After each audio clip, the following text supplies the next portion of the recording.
Welcome, ladies and gentlemen, to our recognition night for our football players, managers, and cheerleaders, band, cross-country, and boys golf and their parents. We're proud to pay special recognition to these individuals for the tremendous dedication and loyalty they have displayed throughout their careers and to the entertainment they have provided. Our first football senior player is Bryce Engel, the son of John and Mary Engel. Bryce has participated in football, wrestling, and track shooting. Bryce will be enrolling in a trade school or enlisting in the Navy next fall. Please recognize Bryce and his parents. Drake Bailey is the son of Jeff and Terry Bailey. Drake has participated in wrestling and track shooting. He plans on joining the Marines after graduation. Please recognize Drake and his parents. Elias Cordero is the son of Caprice and Pablo Cordero. Elias has participated in baseball, football, wrestling, track, and tennis. He's also a member of the BHS marching band. Elias will attend Southeastern Community College in the fall. He is undecided on a major. Please recognize Elias and his parents. David Harris is the son of Taylor Harris and Lawrence McBride. David has participated in football, basketball, track, and baseball. He is also a member of the Varsity Club. David has not decided where he'll be attending college next fall. He hopes to continue his athletic career while majoring in history or anthropology. Please recognize Cedar and his parents. Jules Hood is the son of Leticia Hood. Jules has participated in football, track, and is a baseball manager. He is also a member of the Minority Scholars. Jules has not decided where he will be attending college next fall. He is considering South Carolina State University or Morehouse College to major in biology. Please recognize Jules and his mother. P.J. Jones is the son of Timart James and Lauren Jones. P.J. has participated in football, track, basketball, and baseball. P.J. plans on attending Iowa Western Community College next fall as a member of the football team while majoring in criminology. He is also considering enlisting in the National Guard. Please recognize P.J. and his escort, Miss Ashley Goodwin. Carlton Martinez Hale is the son of Adela and Dwayne Jones and Carlton Hale. Carlton has participated in football, basketball, and track, and is also a baseball manager. Carlton has not decided where he will be attending college next fall and is undecided on a major. Please recognize Carlton and his parents. Cody Newman is the son of Scott and Tina Newman. Cody has participated in football, baseball, tennis, track, and bowling. He is also a member of Varsity Club and the FCA. Cody plans on attending college next fall, but has not decided where. He is undecided on a major. Please recognize Cody and his parents. Drake Parks is the son of Deb and Rick Parks. Drake has participated in football, baseball, and tennis. He is also a member of Varsity Club. Drake will be attending Cornell College next fall as a member of the baseball team. He will major in business. Please recognize Drake and his parents. Nadine Ross is the son of Candace Gross and Lamont Ross. Nadine has participated in football, basketball, track, and baseball. Nadine is considering the University of Iowa in the fall to major in physical therapy. Please recognize Nadine and his parents. Daniel Scott is the son of Chad and Melissa Scott. Daniel has participated in football and wrestling. Daniel will be attending Southeastern Community College next fall. He will major in welding and construction. Please recognize Daniel and his parents. Reese Wissinger is the son of Chad and Tanya Wissinger. Reese has participated in football and baseball. Reese will be attending Mount Mercy University next fall as a member of the baseball team. He is undecided on his major. Please recognize Reese and his parents. Our football manager is Allie Camara, the daughter of Glenn Camara. She has been a softball manager and a football manager for 3 years. Allie plans on attending college next fall, but has not decided where. Please recognize Allie and her mother, Gwen. Now let's give a big round of applause for our senior football players and managers as they exit the field and prepare for the game.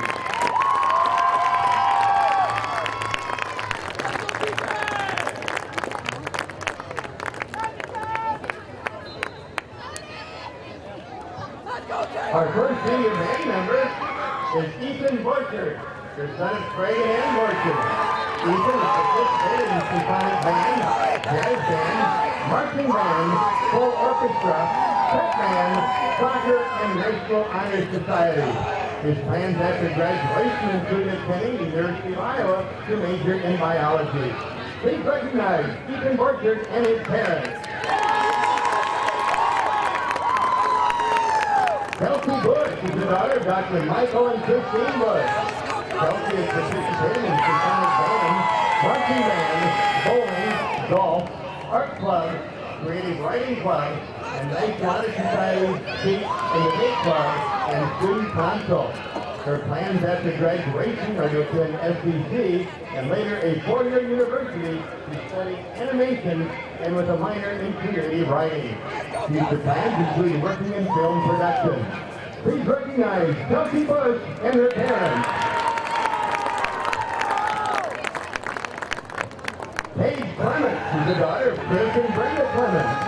Paige is participating in band, jazz band, softball, volleyball, Leo Club, student council, and is active member of the Zion Lutheran Church and works at the Ivy and Dankworth Park Pool. After graduation, Paige plans on attending SCC to major in something in the healthcare field. Please recognize Paige Clements and her parents. Caitlin Fillmore is the daughter of Rebecca Fillmore and the late Corey Fillmore. Caitlin is participating in concert band, symphonic band, marching and prep band. After graduation, Caitlin plans to attend Kirkwood Community College and major in nursing. Please recognize Caitlin and her mother. Kristen Hayes is the daughter of Roger and Kim Hayes. Kristen is participating in symphonic band, full orchestra, the Iowa Ambassador, European Band, Leo Club, and tennis. After graduation, Kristen plans on attending an undecided 2-year college to major in veterinary technician. Please recognize Kristen Hayes and her parents.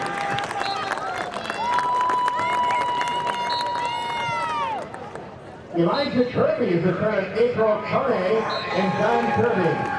Elijah has participated in symphonic band, concert band, jazz band, full orchestra, Club M, football, and golf. After graduation, Elijah plans on attending SCC and then Iowa State University to major in chemistry. Please recognize Elijah Kirby and his parents. Connor Lohr is the son of Andrew and Bethany Lohr. Connor has participated in band, jazz band, pep band, basketball, and soccer. Future plans include becoming an electrician apprentice or possibly attending SCC to major in electricity. Please recognize Connor Lohr and his parents. Anthony Nelson is the son of Jeff and Brandy Nelson. Anthony is participating in symphonic band, jazz band, full orchestra, marching band, a cappella choir, bass choir, and purple airs. After graduation, he plans on attending Iowa State University to major in music education. Please recognize Anthony and his parents. Emma Timmerman is the daughter of Mike and Shauna Timmerman. Emma has participated in symphonic band, marching band, cheerleading, manages the boys track, student council, and Club M. After graduation, she plans on attending SCC to major in business administration. Please recognize Emma and her parents. Let's have a big round of applause for our senior band members and their parents.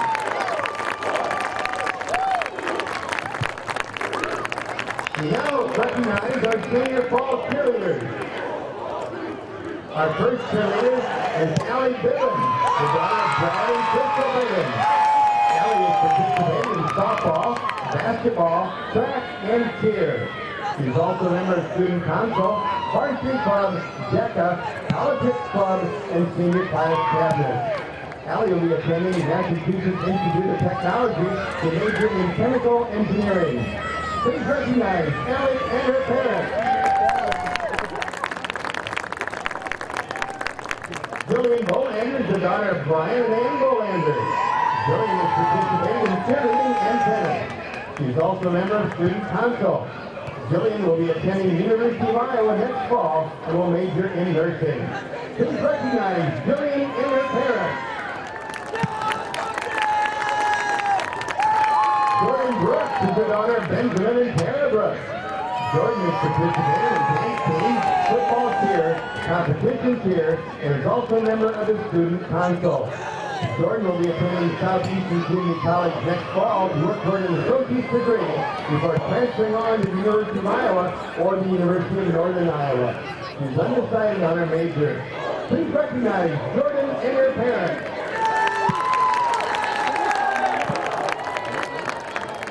Chloe Cagle is the daughter of Troy and Jennifer Cagle. Chloe is participating in volleyball, football cheer, dance team, and competition cheer. She's a member of the National Honor Society, Student Council, Ecology Club, Varsity Club, Leo Club, and Senior Class Cabinet. Boy will be attending the University of Iowa next fall to major in journalism and mass communication. Please recognize Corey and her parents.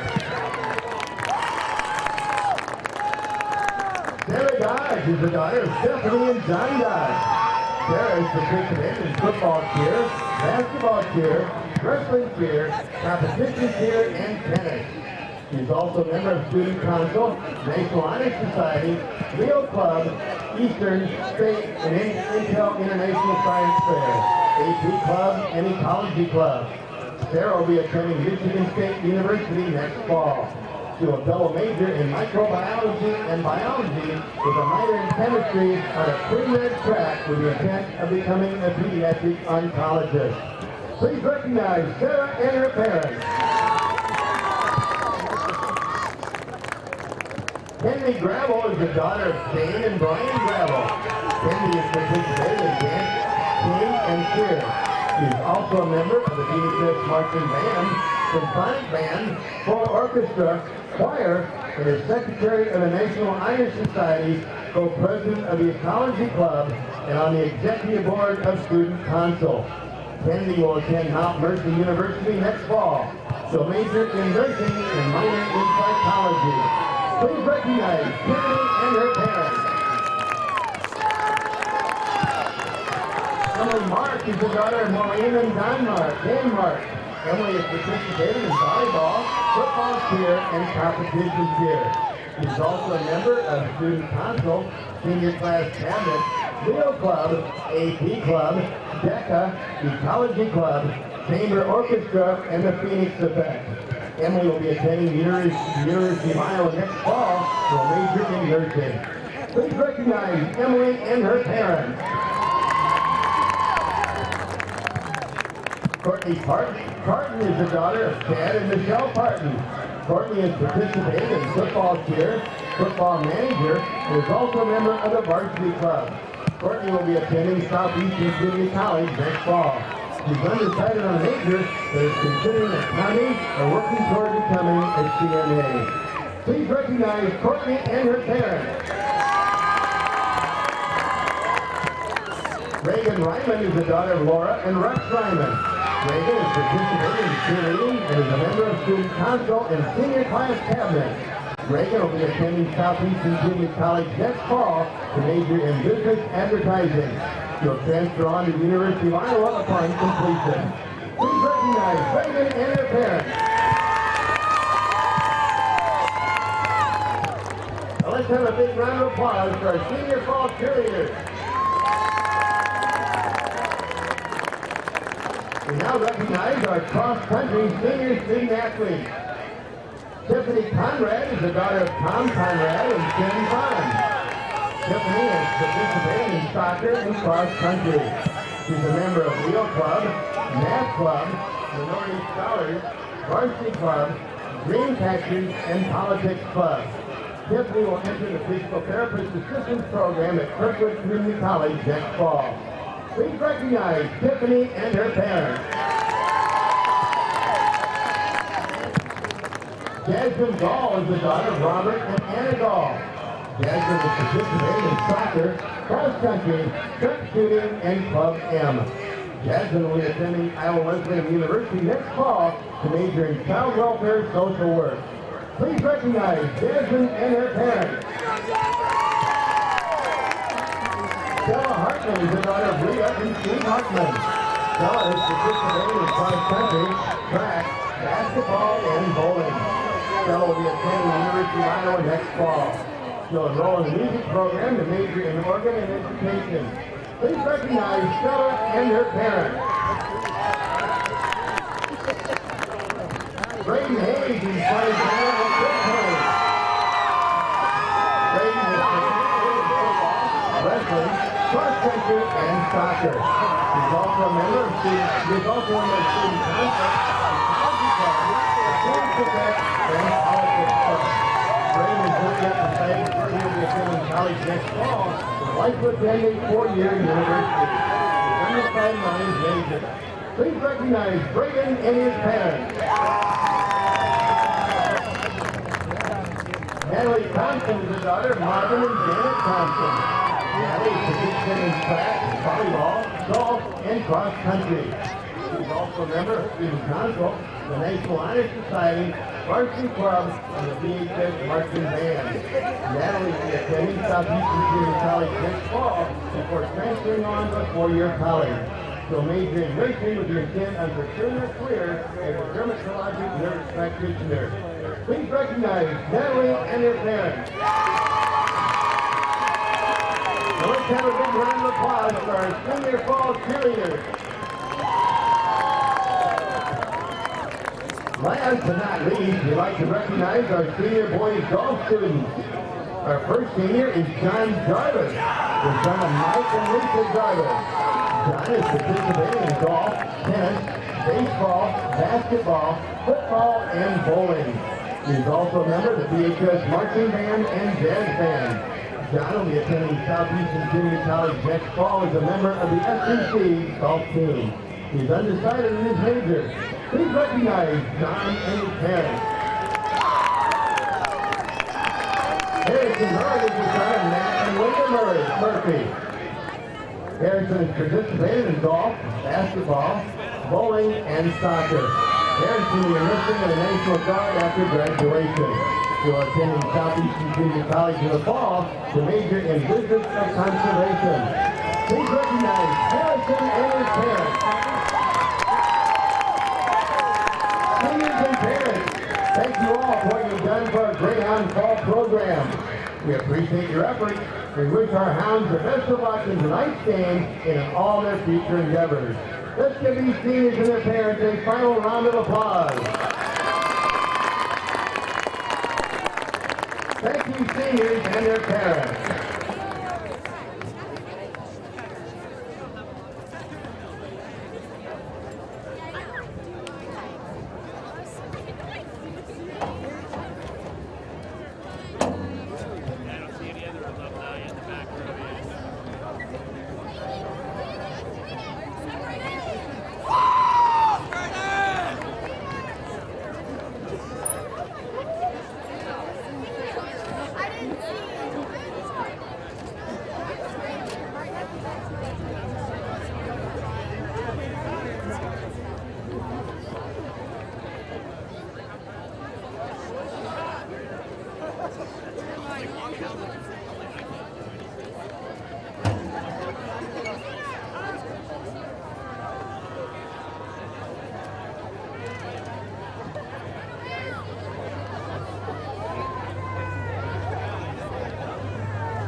We're welcoming you to Burlington Kennedy High School and Bracewell Stadium for tonight's varsity game between the Division Cedar Rapids Kennedy Cougars and your Burlington Greyhounds.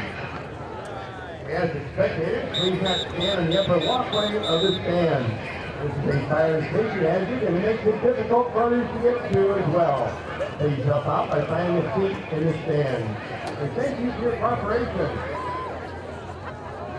We also ask you to please join Burlington High School in thanking Universal Therapy Group for donating the services of Scott Lineball and Kyle Peterson, our athletic trainers.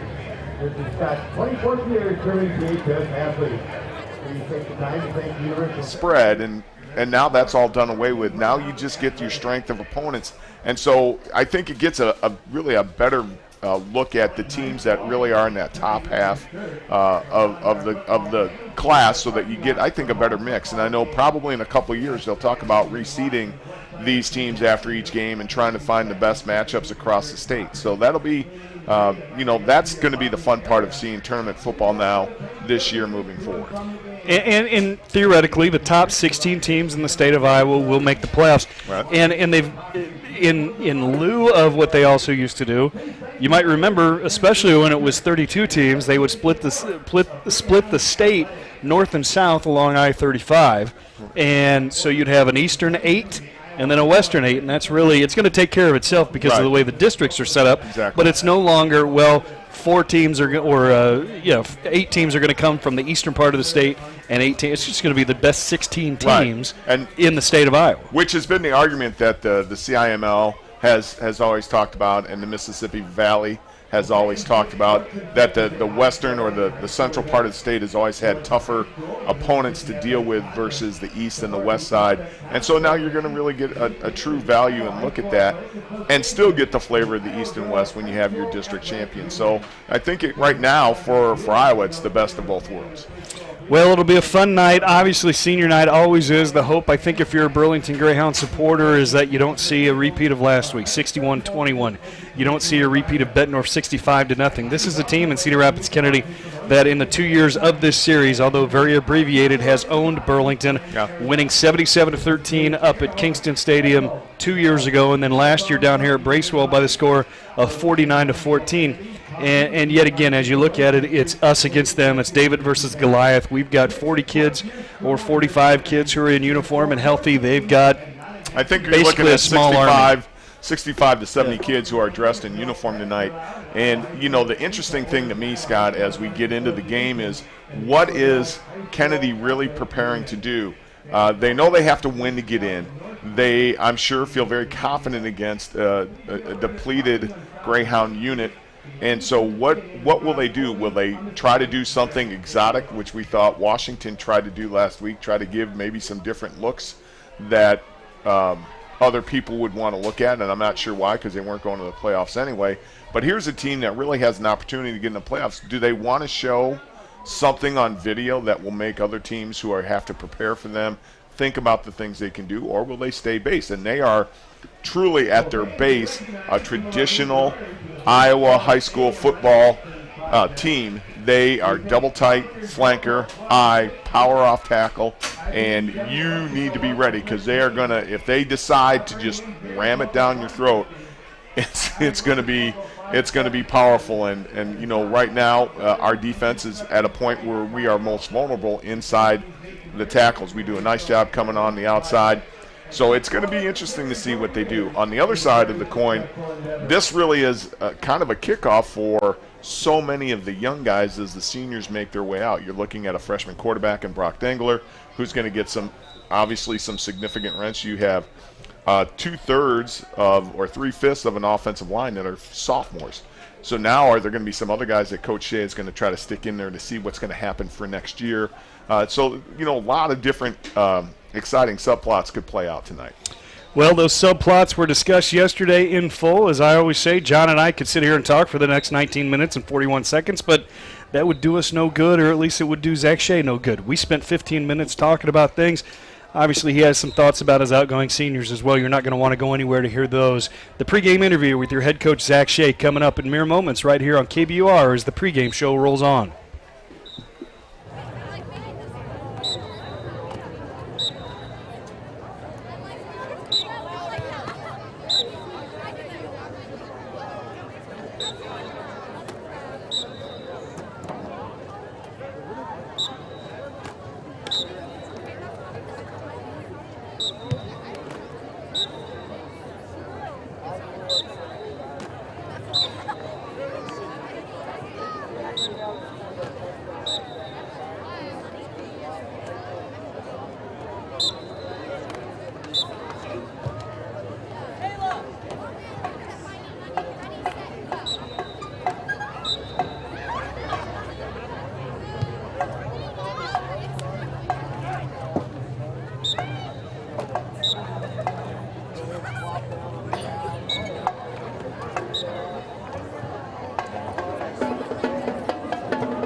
reminder that our athletic booster club has sale items at the north end zone next to the visitors concession area.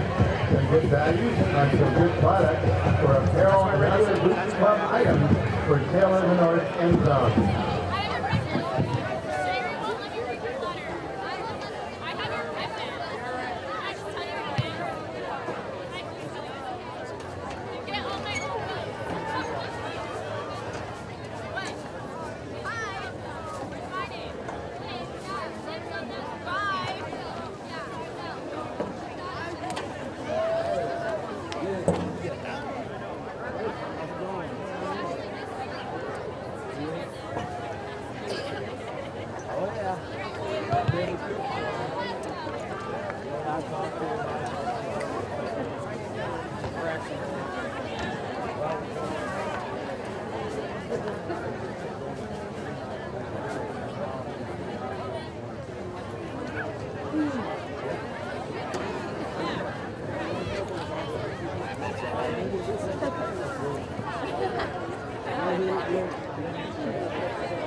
Well, fans, we direct your attention to midfield where Kennedy captain Samuel Harrison, Cade Parker, Cam Jones, and Noah Gleo meet Greyhound captains Reese Wissinger, Carlton Martinez Hale, David Harris, and Cody Newman to the coin toss.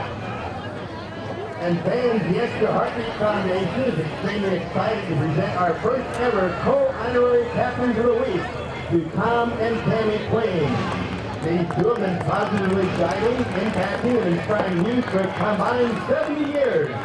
Tom began his coaching career in 1981 as the wrestling coach at BHS, and then spent 20 years, 15 as a varsity head coach, with the BHS football program. He also dedicated his time as a middle school track coach, PE and science teacher, and middle school and high school activities director. Whether it was in the classroom or on the playing field, Tom modeled when he coached that hard work and perseverance will prevail, and winning isn't everything. He believed that building relationships and creating a culture of team were paramount to the outcome of a game. Tom shared how grateful he was to be able to watch his student athletes grow and develop mentally and physically. Our co-captain, Tammy Queen, is a science specialist for Vic-Prairie AEA and is in her 37th year in education. She's dedicated herself to youth coaching volleyball, basketball, and softball, as well as devoting 26 years to the classroom teaching everything from Spanish to AP chemistry. Her passion for all things teaching and learning was evident the minute you entered the room.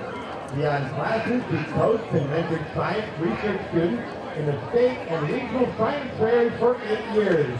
Those lucky to know and work with her know that she lived and taught the motto, to question is to learn.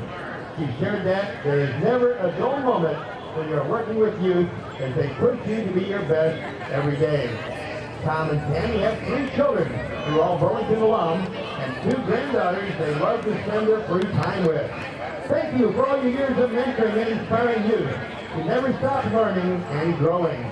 Your impact has and will continue to make a difference in countless lives. Congratulations to our co-honorary captains, Tom and Tammy Queen.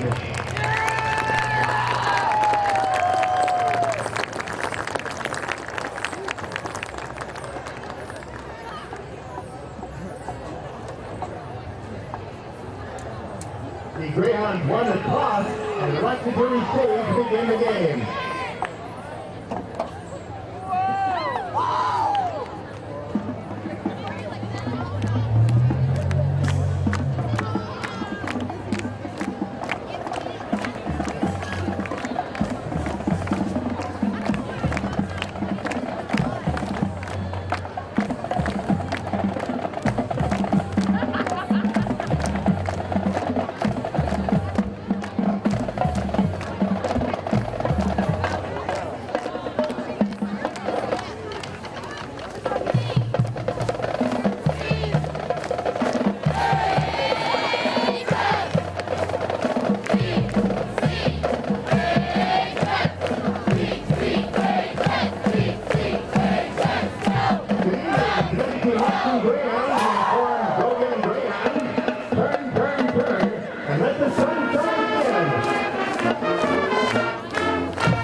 of our country for the playing of our national anthem.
Your marching greyhound.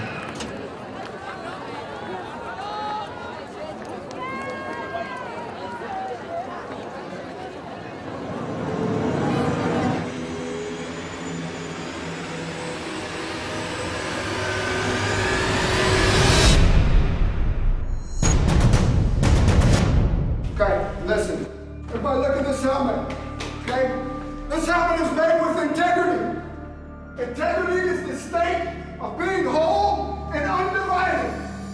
Okay, so we're going out there as a team, unified, and ready to go out there and win the game. Integrity, that's what this helmet stands for. That's what it's made with, integrity. There's been a lot of men who wear this helmet. A lot of those men are out there tonight to watch you perform. You're going to perform at your highest level. Players make plays. Tonight is an opportunity for you to go make plays.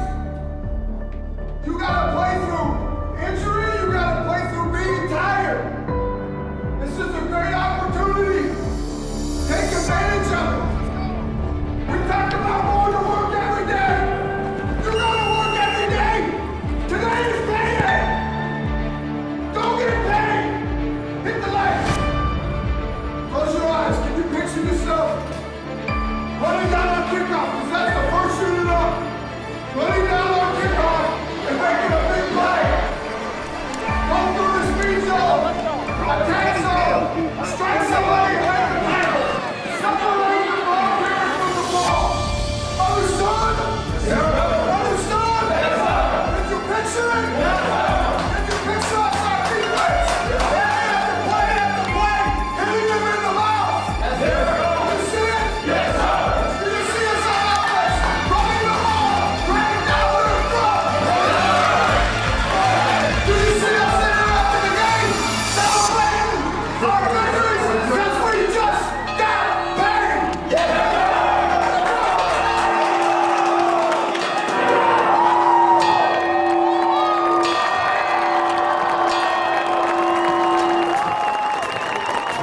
Your marching greyhound.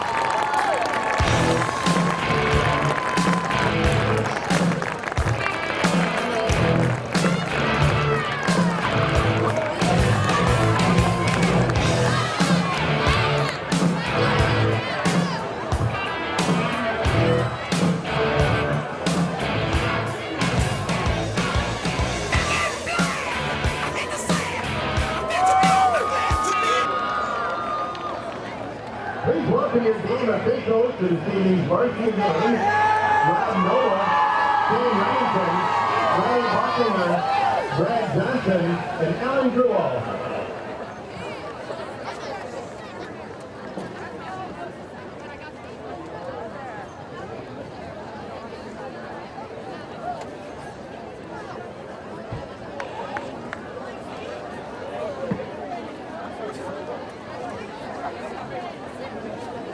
Remember, it's on kickoff.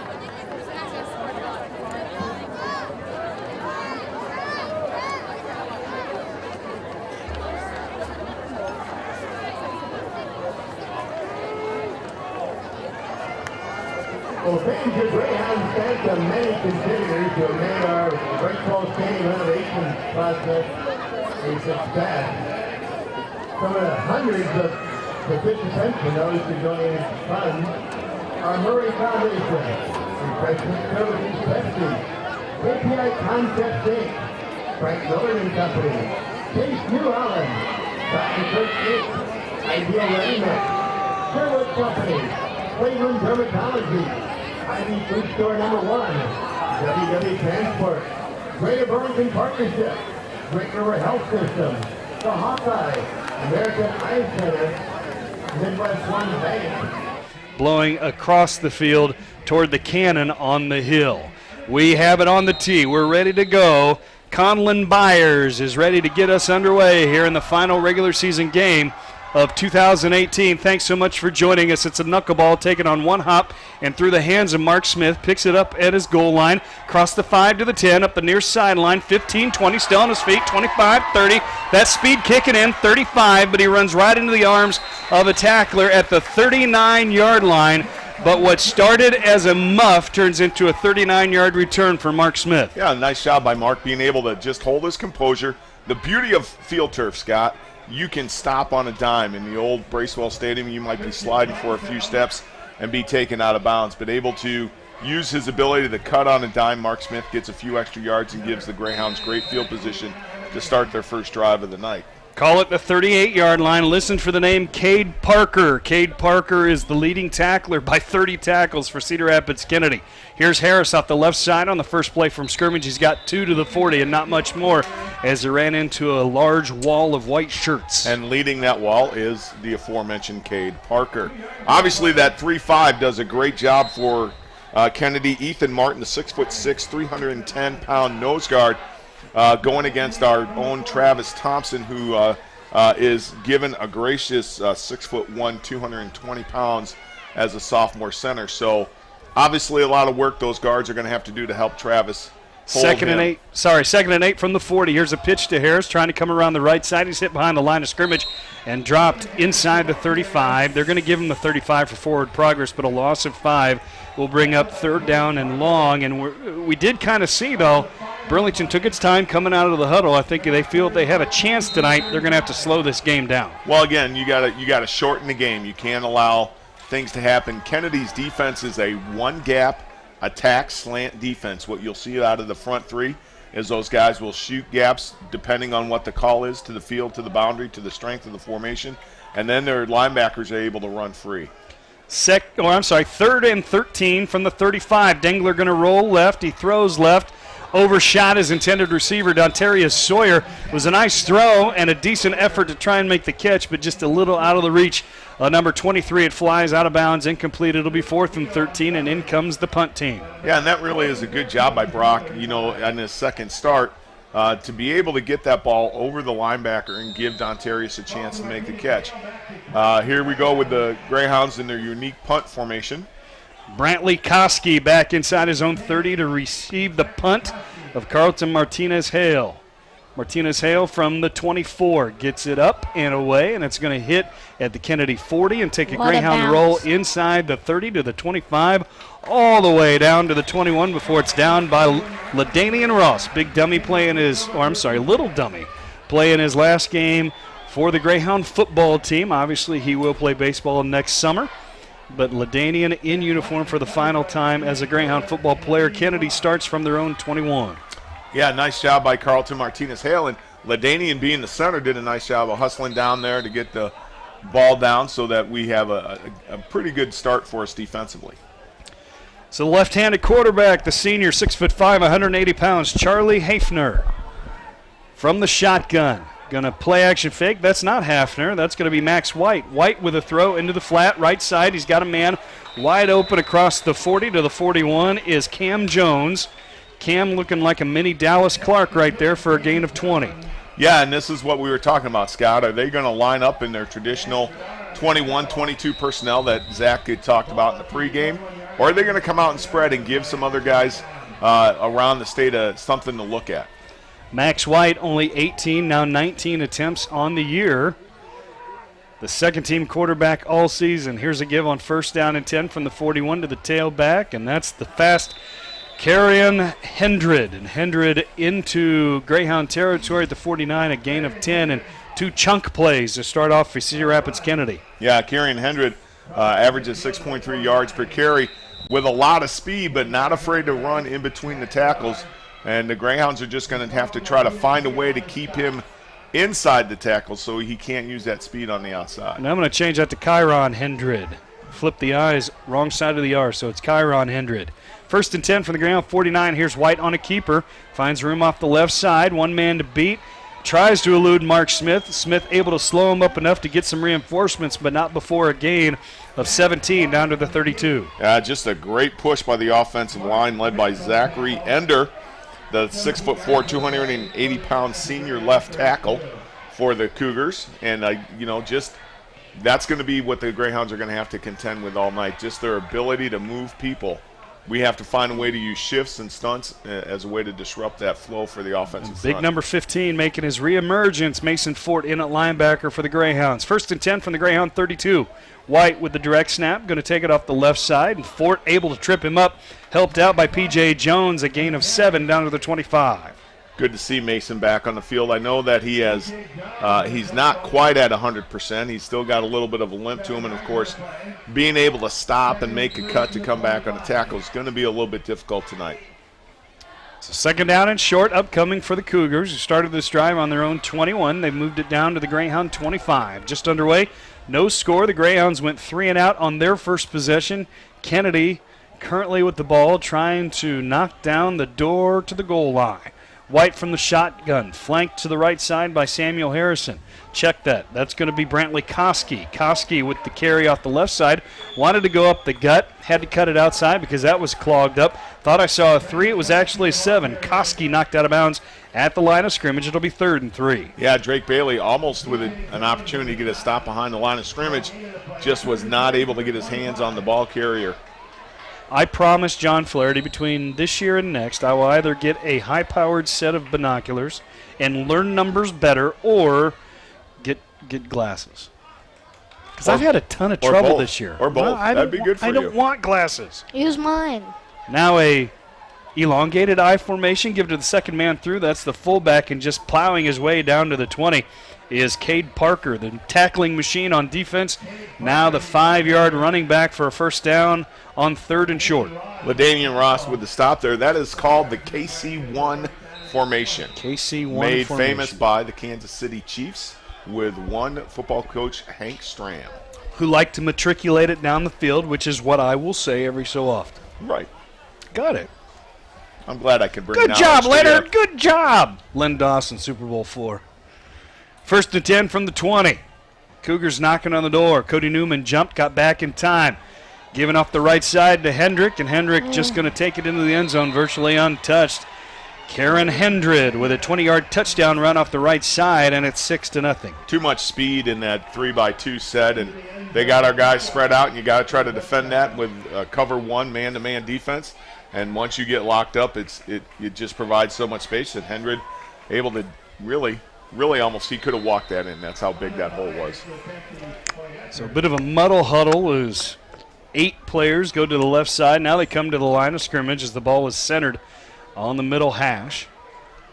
In to try the extra point for Cedar Rapids Kennedy is Conlon Byers. Snap is good, spot is good, kick is high, but through, and with 7:42 remaining in the first, it's now Kennedy 7, the Greyhounds nothing, back in 1 minute. Remember that spring cleaning to-do list Hi. you made this year? Well, fans, please recognize a number of our additional contributors to the Birchville Stadium reconstruction project. Patrick Bentesino, Ronald D. Ryan Living Trust, City of Burlington, Snyder's Lamp Inc., Hudson Welding and Machining Inc., Big River Resources LLC, Cherry Brothers Auto Dealer, Mans McDonald's, Allen Plastic and Coating Inc., Alliant Energy, the Burlington Generating Station, Crescent Electric Supply Company, General Electric Company, Two Rivers Insurance Company, PD&T CPAs and Advisors, PC. Thanks to these are many other contributors to the Greyhound renovation project of Bracewell Stadium.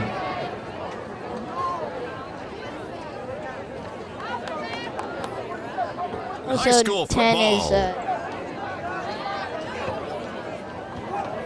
Steven Svoboda to kick off. Back here at Merrill Miller Senior Family Field, and we are back underway. And this kickoff's going to be taken by Elias Cordero at the 25, and the up back, the linebacker, the senior, takes it across the 30 to the 31 or 32. We'll see if they spot it. A return of 7 yards for the big man, who will compete for a place at third base next year. Scott, I told you off the air, I think the Cougars may be wanting to shorten up the game as well. They took a lot of time in their huddle, kept the ball on the ground, and I think maybe their plan tonight is just to run the ball to the point where they're not getting their guys a lot of reps. First down and 10 at the Greyhound 32. Drake Parks to the right, Carlton Martinez-Hale to the left. That is the short side of the field. Lobo formation for Brock Dengler in the grounds. Turns and hands it to Taven Harris off the left side. Harris to the 35-40. Splits a couple of tacklers across the 45 to the 47, a gain of 15. Scott, I know we talked about this off the air as well as we talk about Michael Gallagher on the stop for the Cougars. If Taven Harris is not an all-state player, there's going to be a crime somewhere. It's unbelievable. I mean, they were putting 9 to 10 guys in the box with leaving Gallagher back as a one lone safety, and he still gets his yards. Very impressive runner. With somewhere around 140, 145 tonight, he'll go over 1,800 yards. Here's Harris again, right up the gut, cuts it outside on that stop and start move, and it looks like they're going to give him the 48, so only one right there to be 2nd and 9. And again, his ability to see and to be patient and cut. And then the fun thing, and I think as college coaches look at his film, they'll be able to see his push after contact. There's never really a true time where he gets knocked backwards. It's always finishing forward, and that's really impressive to see from a guy, when you look at him in street clothes, doesn't look extremely big. Very unassuming when he has his glasses Very on, much too. so. It's like Clark Kent and Superman. 2nd and 9 from the 48. Dengler going to throw a quick slant. He's got a man. That's Martinez-Hale. That's a first down to the Kennedy 42 and a gain of 9. And, you know, to see the Brock Dengler development is really, really exciting. And that's the dimension that DJ Pugh was working to develop. Brock already has that, and he's only going to get better. So just trying to find some receivers for next year is going to be the goal for Zach Shea. 1st and 10 at the Cougar 42-yard line. Dengler. Option, pitches it to Harris, trying to get around the right side, can't do it. Hit in the backfield, gets back to the 45, but a loss of 3. It'll be 2nd and 13. I think we've heard that before. Yeah, and the thing there is, Cougars guessed right with they sent everybody on that slant to the wide side of the field, and that left Luke Guido kind of all by himself to be able to take on Taven for the tackle. It just seems like you get one big play and then you get stuffed the next play. That happens. You're absolutely right. That's been the 2 steps back, or 2 steps forward, 1 back. Here's Harris off the right side. Got 2 of those 3 back to the 43. So it'll be 3rd and 11, just over halfway through quarter number 1. Greyhounds went 3 and out. Kennedy went 7 plays, 79 yards, in 2.5 minutes to take a 7-0 lead, and that's where we are right now. Another solo stop by Cade Parker for the Cougars, and that's going to happen all night, Scott, because those guys up front for the Greyhounds are going to have to double and triple with the size of the guys that they have on the front. 89 tackles, including 13.5 for loss coming in. Here's a flea flicker that's going to be blown up in the backfield. A give to Harris, and then because the line retreated so quickly, Harris had to get rid of it to Dengler quicker than he wanted to. Brock could not escape the clutches of Cam Jones, who drops him back in Greyhound territory at the 47. No, just a neck stunt done by the nose guard and Jones, and just no chance. Taven, I think, was trying to get it back so he could almost box out to give Brock a little bit of extra time, but it just didn't work out. So CMH in to punt it away for the 2nd time. Koski back inside his 20. Step and delivery, and a nice kick. Going to hit it about the Kennedy 22. Take another Greyhound roll, this time sideways. Now bounces back toward Greyhound territory, and it'll be down at the 21-yard line. Yep, and here's what kind of adjustments have we made in the in-between time to try to find a way to slow down this very powerful Cougar offense. So the Greyhounds trail 7-0. Kennedy with the football once again. 79 yards their first drive. They take over 80 yards from the goal line this time. Let's hope the result is a little different.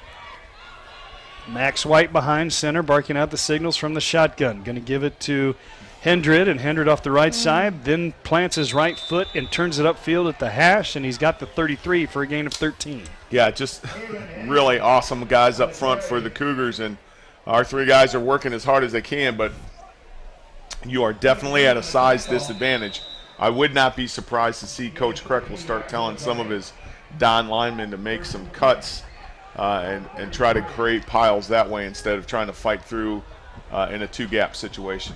Two receivers left, one to the right, wingman to the left side as well.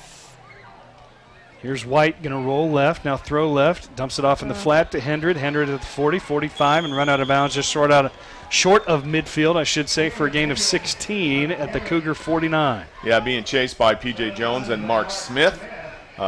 So there's a game plan. They've given you the game plan. They have no inclination to go ahead and get into their double tight eye and run the ball off tackle. They're going to be working on some of this offense to give the other team something to look at as we get into the playoff picture next week. 1st and 10 from the Cougar 49. 2 plays, they've gone 29 yards. Run by Hendred and a pitch and catch to Hendred. Smith on a keeper, fumbled it, put it on the turf. Who's got it? I think the Greyhounds do. Make that White, Max White at quarterback.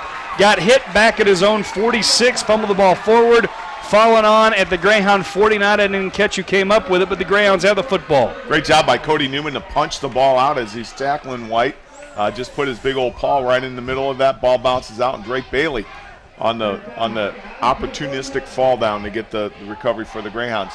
Here's a chance now. You're down 7 points, and they're certainly having a dominating way with you right now. Why not take a chance and throw it downfield a little bit? You also got great field position here. Greyhounds have been blessed with some pretty good field position. They're 38, they're 32, now they're 49. Here's Harris going to be hit behind the line of scrimmage as the interior of the offensive line got pushed backward for Burlington, and Harris, reminiscent of Mark Sanchez that Thanksgiving several years ago against the Patriots, kind of ran up the backside. Well, again, here you go. You got sophomore Travis Thompson at 6 foot 220 against Ethan Martin, a senior, 6'6", 310. There's no chance, and it's not like Travis isn't giving his effort, but that's just really a man amongst boy in that interior there for the Greyhounds. Loss of 3, 2nd down and 13. Play action fake to Harris, swing pass thrown Fort's direction, but Mason didn't get his head around in time. Brock had to get rid of it pretty quickly. Falls incomplete. It'll be 3rd and 12. Tough to get your timing back when you've been out so long, Scott, and Mason's trying to find his way to play on both sides of the ball. You wonder how long that ankle will hold out before it starts getting a little weak and fatigued, having just gone through some rehab. 3:08 remaining, first quarter. Kennedy 7, Burlington nothing. P.J. Jones wide to the right side. Carlton Martinez-Hale will go left. K.T. Thompson now to the right of Dengler. Behind him is Harris. Harris with the carry on the delay. And he's got 1, maybe to the 48. It'll be 4th and 11, and for the 3rd time in 3 drives, Greyhounds will have to boot it away. 2nd, 3 and out.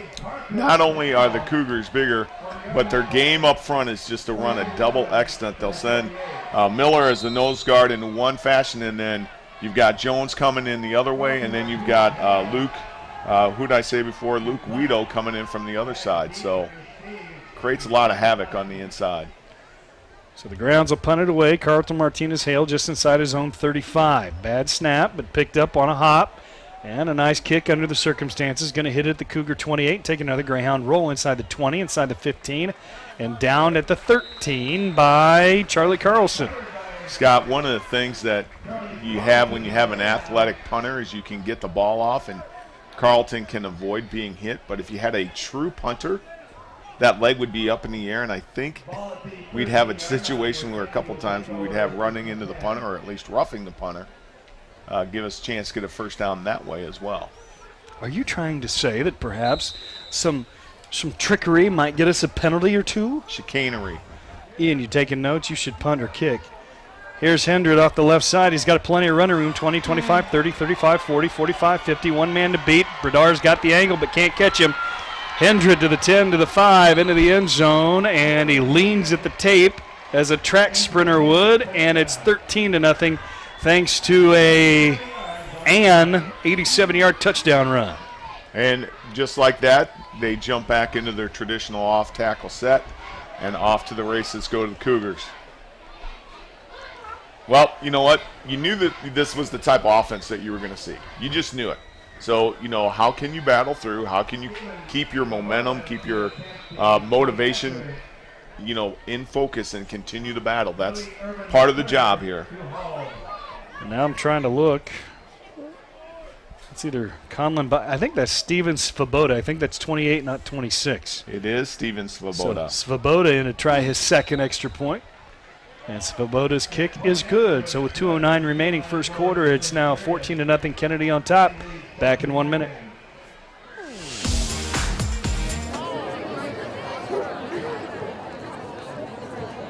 Well, thanks additional donors to the Greyhound Reconfiguration and Construction Project.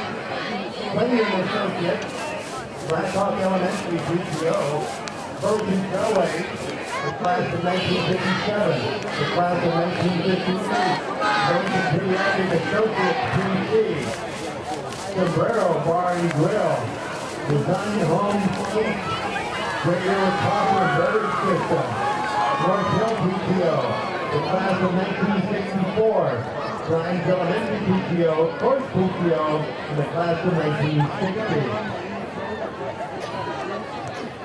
I hope we get a lot.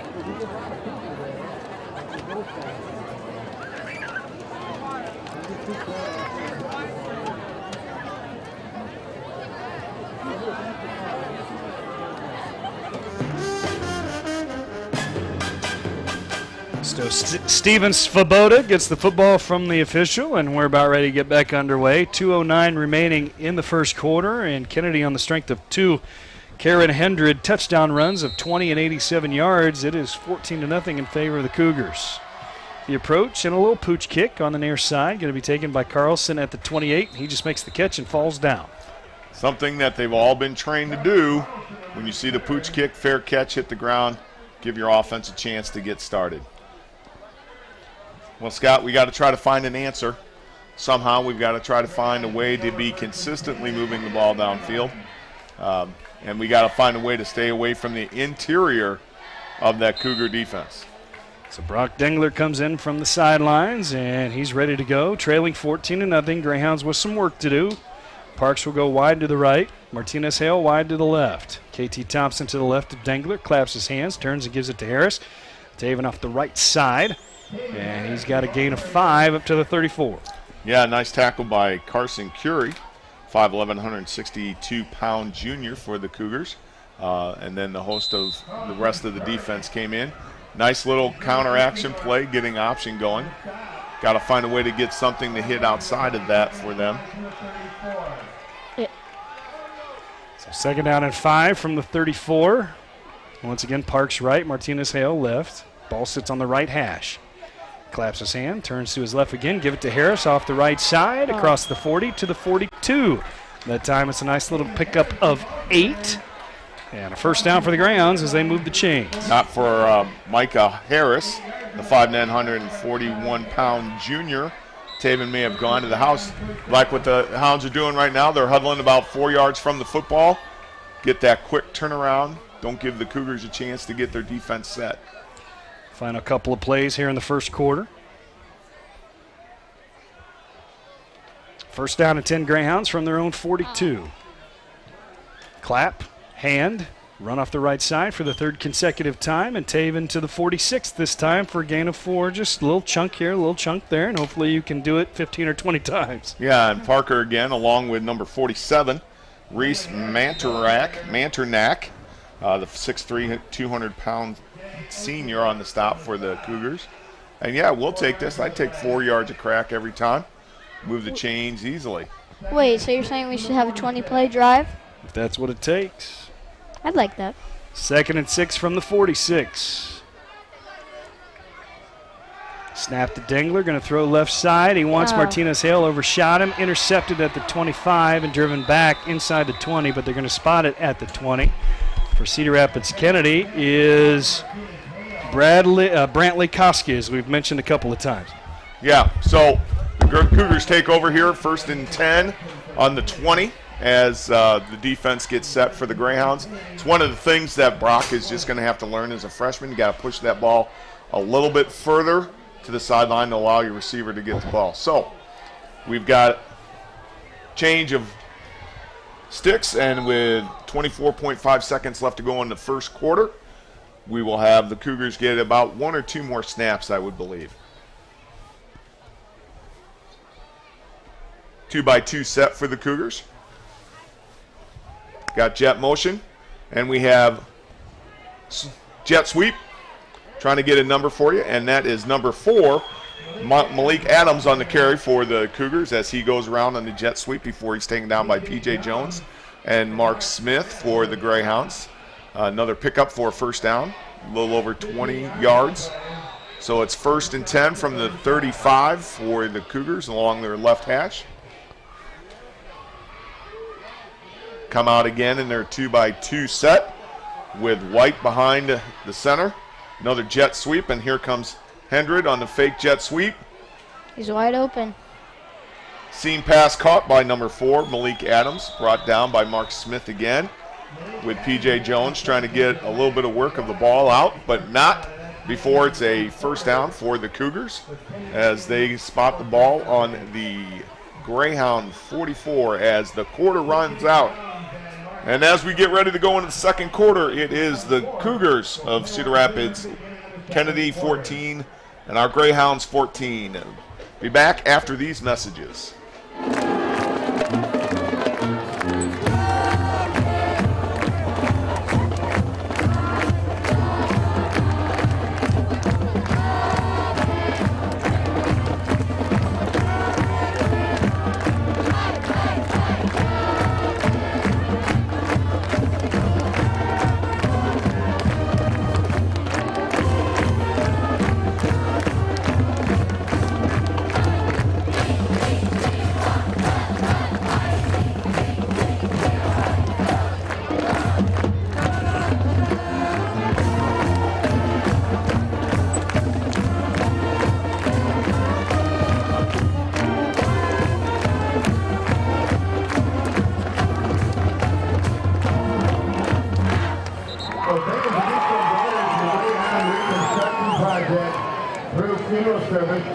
Let's go.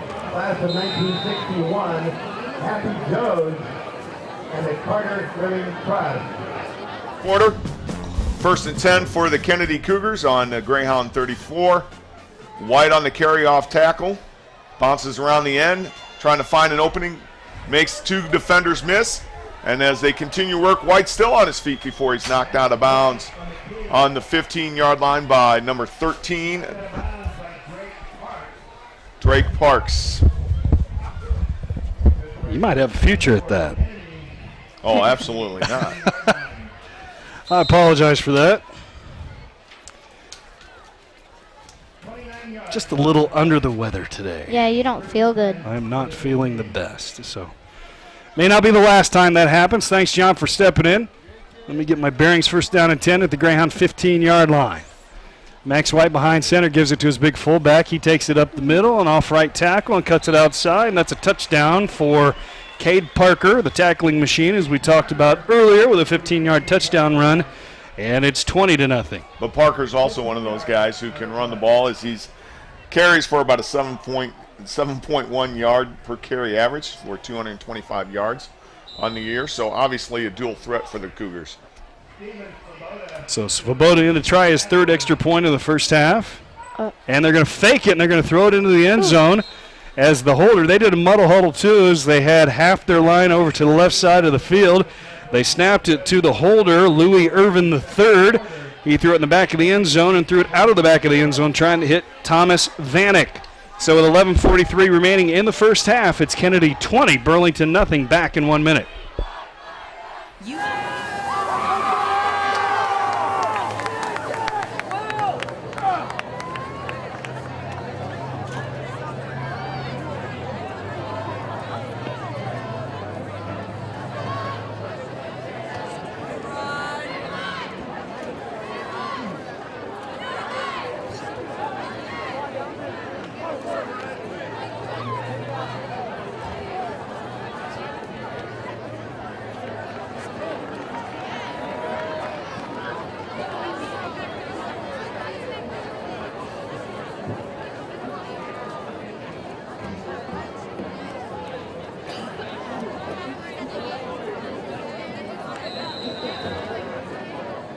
Your investments At aren't.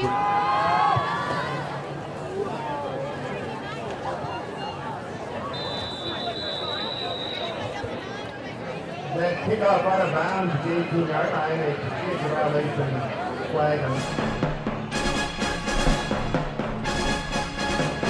Back underway as Steven Svoboda gives the Greyhounds a bit of a break as he kicks it out of bounds on the far sideline at the 18-yard line. So the Greyhounds will start their drive 1st and 10 at their own 35.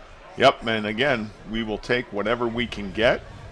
And, we just got to continue to work, keep your head in the ball game. I know we say this last couple weeks, but this is going to be a Cedar Rapids Kennedy team who's probably going to go pretty deep into the playoffs.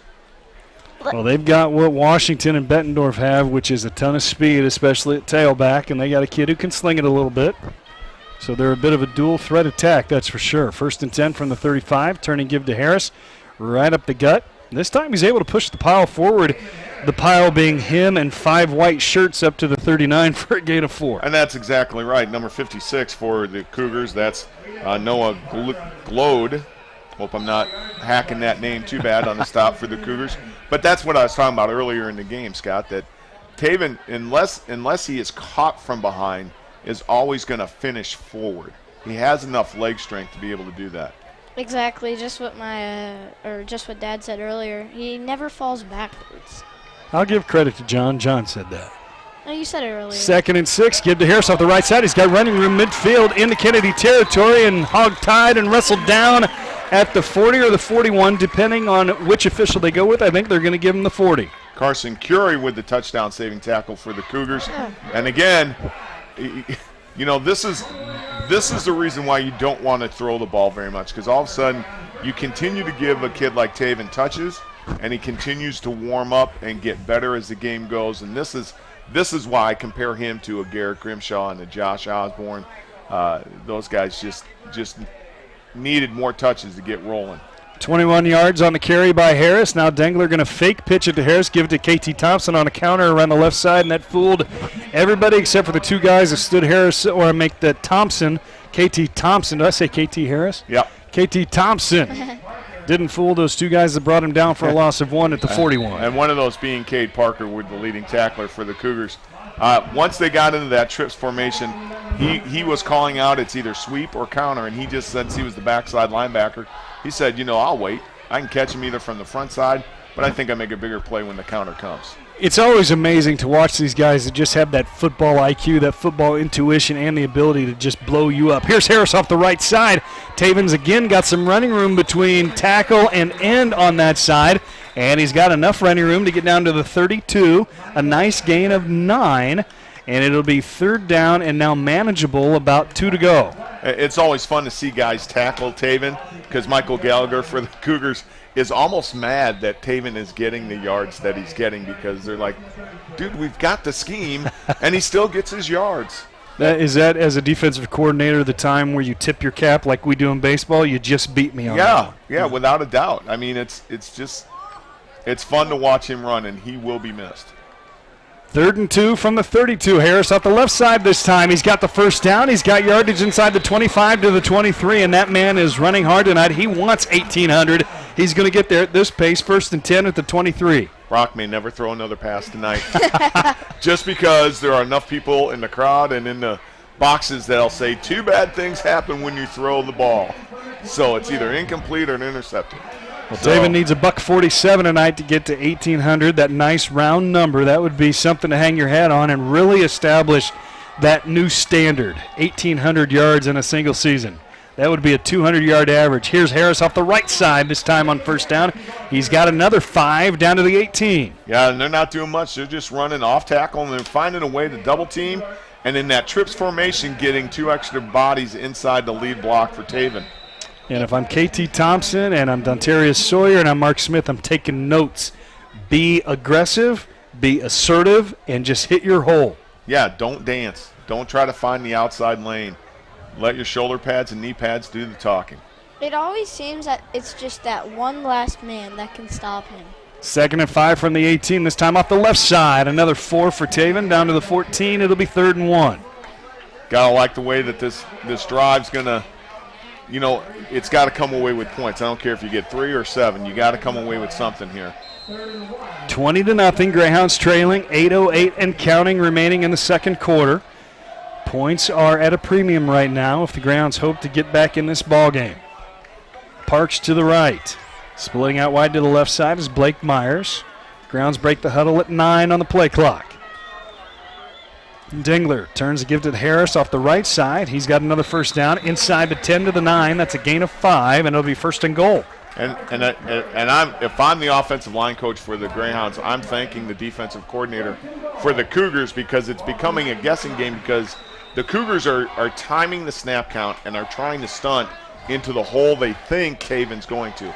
And right now our offensive line's doing a good enough job just moving guys aside just a little bit so lead backs can come in and then Taven can be patient enough to find that hole. I just think they know it's coming, but they can't stop him. Dingler turns gifted to Harris again this time. And this time, again, going back to your point, John, that Taven never goes down falling backward. He actually got hit at the line of scrimmage, had his back to the guy who was trying to tackle him, and still moved forward to the 7 for a gain of 2. And, when you watch him run, and this is for anybody who would be a running back or has a desire to be a running back, his angle is not straight up and down. It is leaning forward. And the old adage of don't give him anything to hit besides shoulder pads and knee pads. And that's exactly the way he runs. So second and goal now from the 7. Greyhounds trying to punch it in. Pitch to Harris around the left side. Got a couple of blockers in front of him. Runs out of a shoestring tackle into the end zone. Touchdown, Greyhounds. Great pitch. Everybody's packed inside. They're coming up the middle on the stunt. Taven's able to bounce it out and get in from the 4-yard line. Great drive by the Greyhounds. Great job, Joe Bowman, the offensive coordinator, and Aaron Brown, the offensive line coach. Great job of this whole series. All Taven all the time. 10 plays, 65 yards. Brock Dingler in to try the extra point. We'll tell the story behind that touchdown call in just a moment. LaDainian Ross with the snap. Clubber Lang. That's Reese Wissinger back in the lineup with the hold. Brock Dingler with the extra point with 6:40 remaining here in quarter number 2. It's now Kennedy 20, Burlington 7, back in 1 minute. Every year you have to do better. Battling the weather.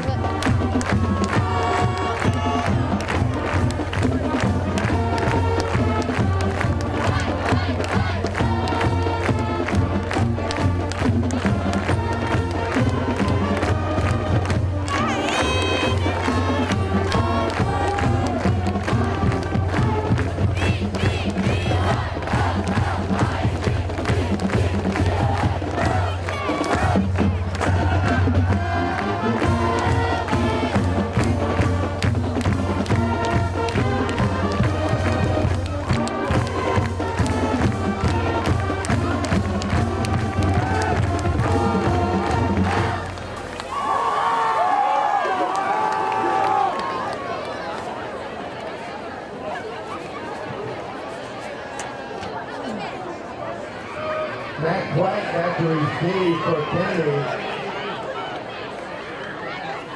Brock Dingler to kick off to the Greyhounds. Also back for Kennedy is Sarah Greyhounds kick from right to left. Going to be a pooch kick taken by one of the up men at the 26. Across the 30 to the 35. Still on his feet. 40, 45, 50. Far sideline. Finally run out of bounds short of the Greyhound 45. That is Colton Hunish. Mark Smith, gotta love to have speed. Mark Smith came from the far side of the field, got his hand on the football, spun the returner out of bounds. So anyway, my wife tells me that doesn't it hurt your throat when you say touchdown Greyhounds, because it hurts my ears. And the message was sent. She thinks that I need to come up with some new touchdown call. So I just, very matter-of-factly, said touchdown grounds. Do you like that one, John? No. No, you don't? Here's a whistle. I don't like it. Go back to your shtick. I do not like it. Well, I told her, I said, Jeff Joniak for the Bears. His is touchdown, touchdown Bears. And then, of course, Gary Dolphin is touchdown Iowa. And that's an offsides call on Burlington. Going to take it to the 41, so it'll be 1st and 5. And I thought, my shtick, Mitch Holtis for the Chiefs is touchdown Kansas City. Everybody's got something. Gotta work. Sean McDonough for Monday Night Football last year used to have his voice crack. Work your game. All right. You are my Friday night wife, as I introduced you earlier. Here's a give to Hendred off the right side. And Karen Hendred is hit after a gain of only 2 to the 38. So the first time tonight, really, that the Greyhound interior of the defensive line has been able to impede and stop the tailback from Kennedy. Yeah, this is what I was afraid of.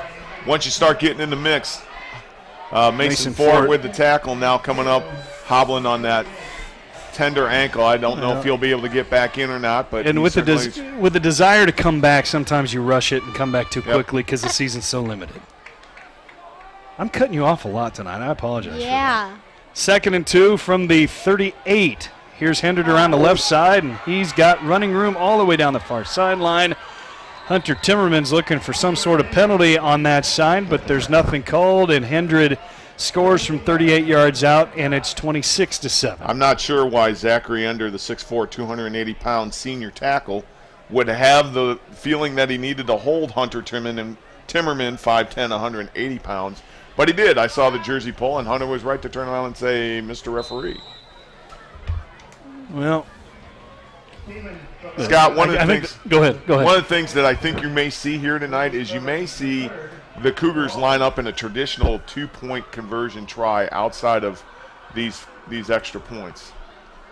Svoboda's extra point is up and good. He's 3 for 3 tonight. 5:47 remaining in the half. It's now Kennedy 27, Burlington 7, back in 1 minute. 7-7.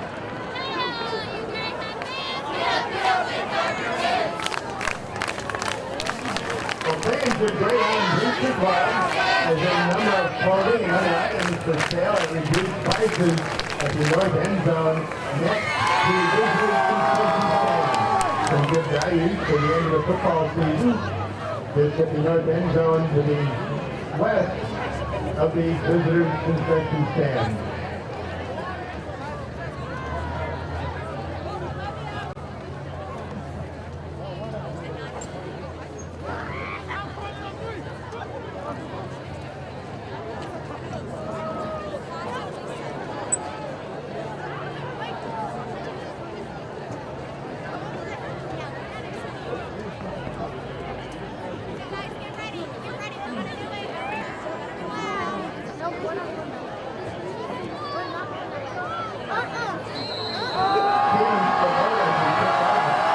(27-7) your score as Svoboda gets us back underway, and it's going to be taken by Cordero again at 37. He muffs it, but it falls straight down, a fortuitous squat. I'm not going to call it a bounce because it hit Cordero and then just kind of stopped like a pitching wedge on the green at the 30.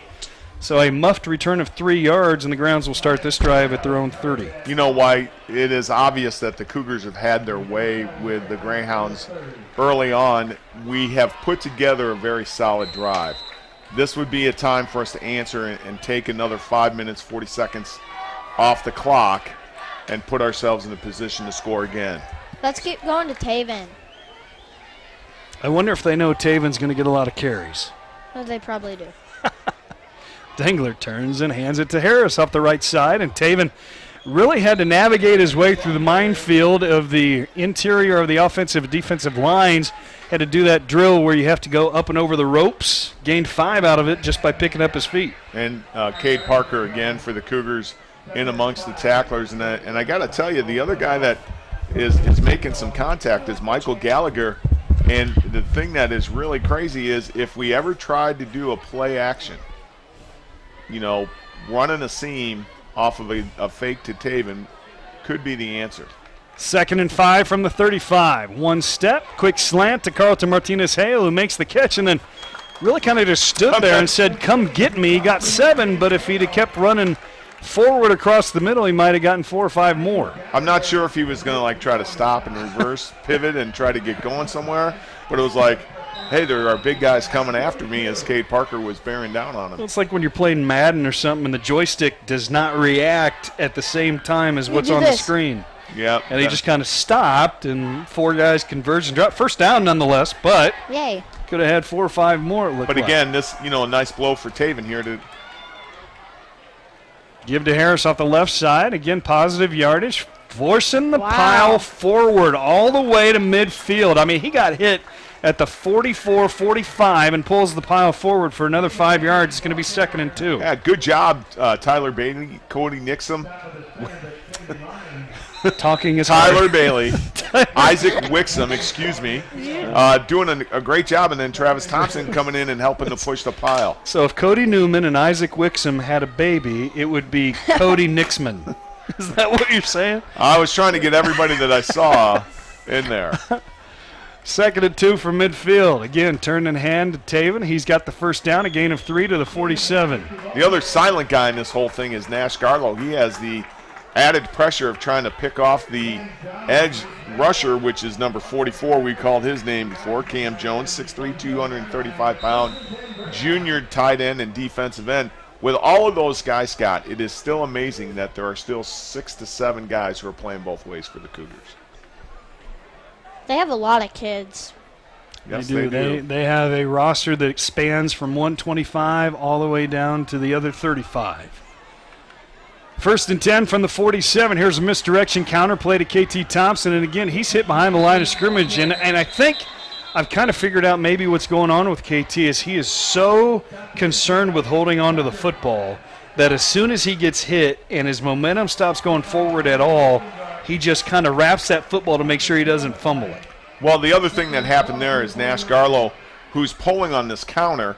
We talk about, when we talk to our running backs, we say Sharman, the down block. So the guys who are coming down to create it, and Sharman is a toilet paper. So you get as close to the back side of your front side blockers. So you Sharman those blockers. I love it. Harris up the right side on 2nd and 12. Gets back to the original line of scrimmage, I think. And in the middle of all that melee, Cade Parker again, along with number 32, Shamarion Graham, 6'1", 220-pound junior. Yes, it is to give the children a picture so they can reference what they're supposed to do. You just need to rub the backside like toilet paper. We're going to call this play Sherman. Well, it's a technique, not a Did play. we use Sharman? Either way. Yeah. I mean, something cool to file away. I got to come up with some way to use it on the baseball field next year. 3rd and 11, I should say, as they only give Harris one. Dangler play action fake, going to roll right, has a man in the flat. That's Nash Garlow inside the 45. Dives forward down to the 41. It's going to be 4th down and 4. My guess is Zach Shea goes for it. A rarity. Taven Harris is coming off the field. Something wrong with this. Oh, it's a shoe issue. Probably got one of those little rubber pellets in it. It was just really uncomfortable. Doing something, but the Greyhounds are lining up at 4th and 5 to go ahead and go for it. Do you maybe not take a timeout right here, thinking I got to get my best player on the field to move the sticks, and now they are. They just did. Ha! Ha ha! See, Inside this coaching football thing, coaching's coaching, whether it's baseball, football, basketball, soccer. Dude, I should be on the sidelines. You are undefeated. If you could do it, gosh knows I could. You are undefeated from the press box. Then what are the right. plays they call if you want to be on the sideline? Look, I don't understand scheming. I don't know where the guard's supposed to go while the center's doing something different. All I can tell you is that I said call a timeout, and there they do. Well, be the timeout man. And you're right. I'll be the timeout man. They want to get Taven on the field. They want to be able to give him a chance to run the ball. The toss play that they ran down at the goal line, not a bad call to go here. I'd stay away from the counter.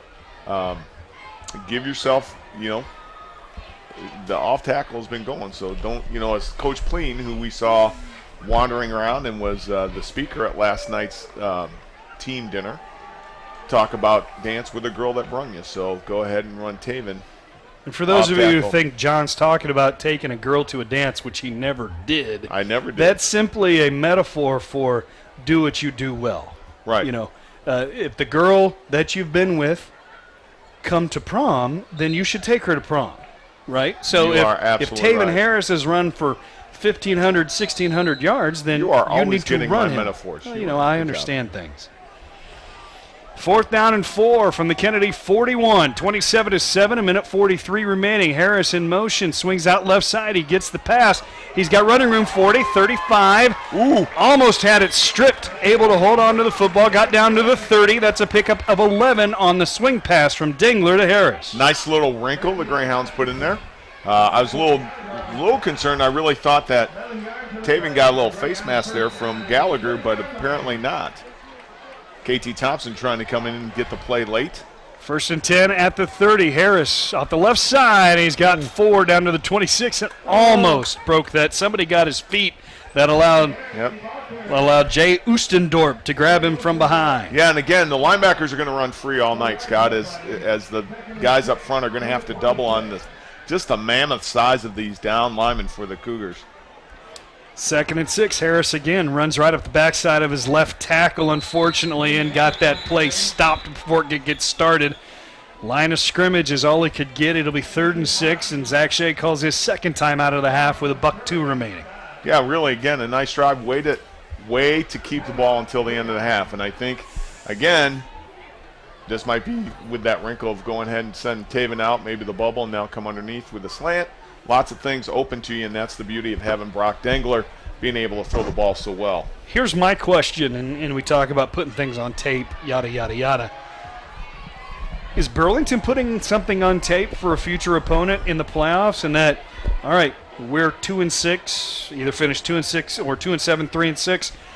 Here we are. We're no great shakes up front. We're young. We're going to be better, but we're young this year, and we're able to use this workhorse of a tailback and move the football. You can run against these guys. Is that a concern if I'm Cedar Rapids Kennedy right now? Well, I would say for the Cougars that is something that teams who are going to play them in the playoffs are going to look at a team that is 2-6 coming into the game and are able to find ways to get creases against probably the biggest defense that we've seen all year. So I would be worried if I were Brian White and the rest of the defensive staff for the Cougars. 3rd and a long 5 from the 25. Dengler rolls right, has Martinez-Hale at the 20. That's a great throw, and even better catch as Carlton Martinez-Hale was diving to his left, came back to the football, and you know what he did, John? Used his hands. Didn't catch it against his pad. And the one thing we talk about with receivers is we talk about having your hands up in a triangle, not into a basket. That gives you the best opportunity to make the catch.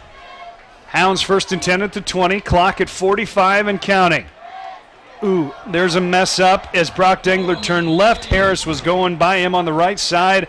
They missed the handoff. Ball hits the ground, but the Grounds get it back, and they'll have to use their final timeout.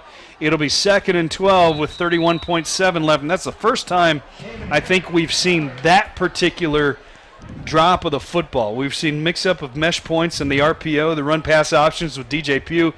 That's the first time really where we've seen a miscommunication between quarterback and tailback, and with no disrespect to Brock Dengler, my guess is Dengler probably mixed up which way he was supposed to turn.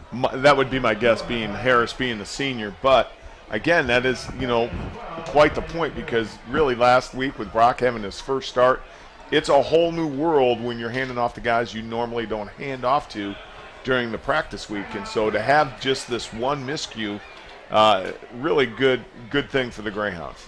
Actually, let's do this. We're close enough to the top of the hour. We're going to step away for a 10-second timeout. You're listening to Burlington Greyhound football on your home of the Greyhounds, KBUR. You're listening to Burlington High School football on News Radio 99.3 and 1490 KBUR, Burlington. Ian's funny. He knows Billy Big Voice and the station identifications.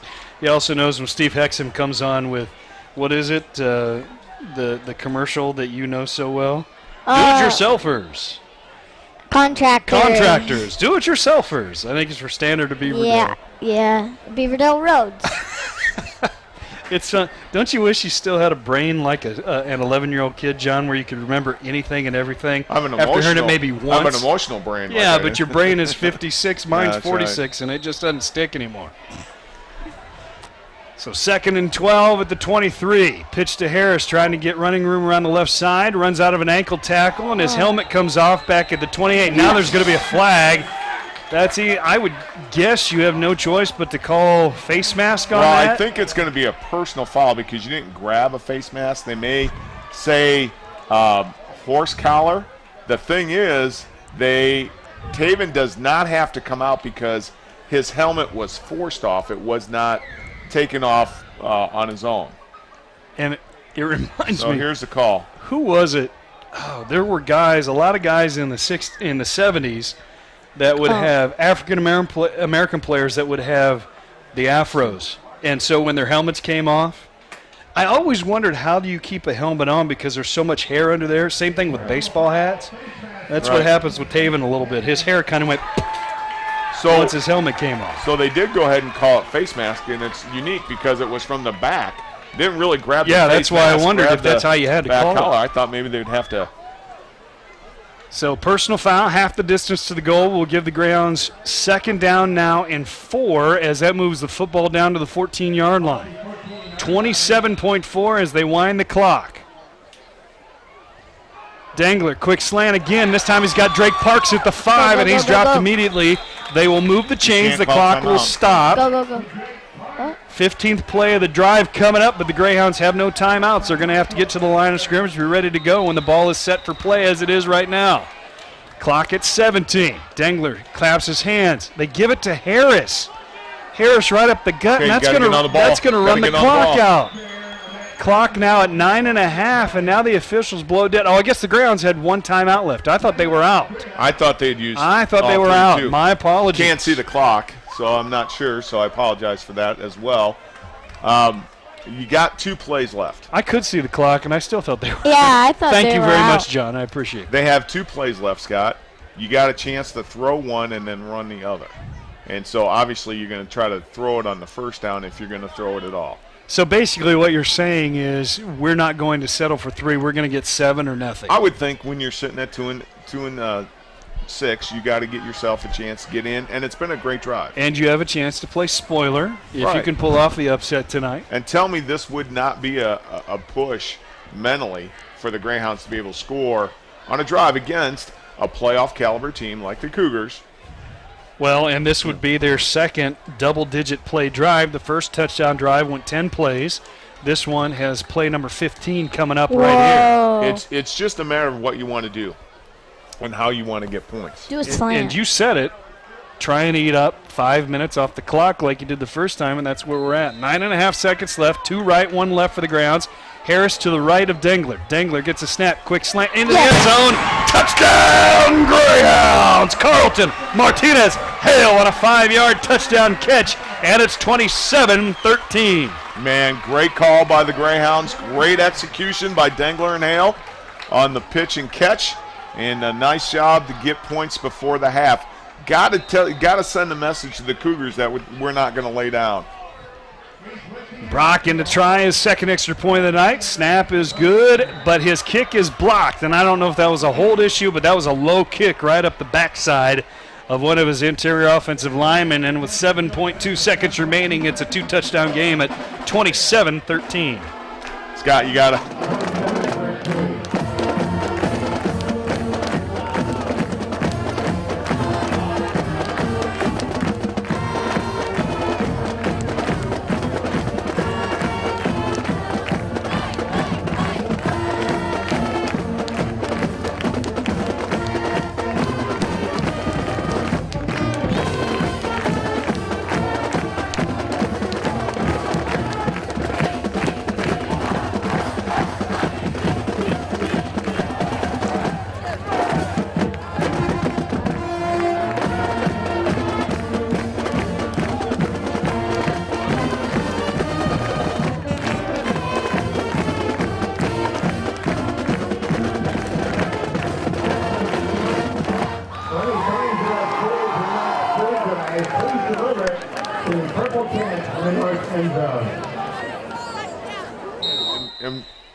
They don't have their second and third team guys. Right, out.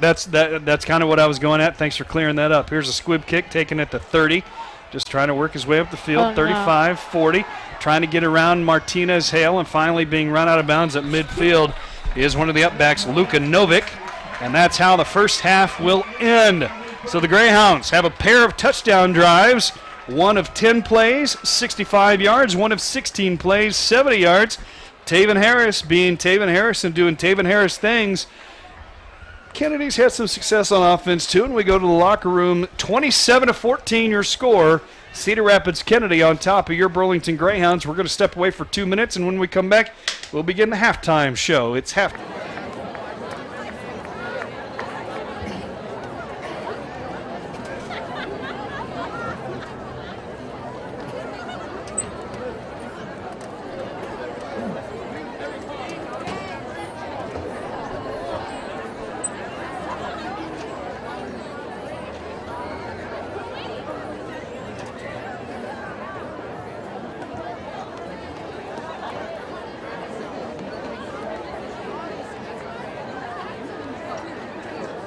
Fans are getting on to those of you who have food for the food drive tonight. Please deliver it to the purple tent in the north end zone.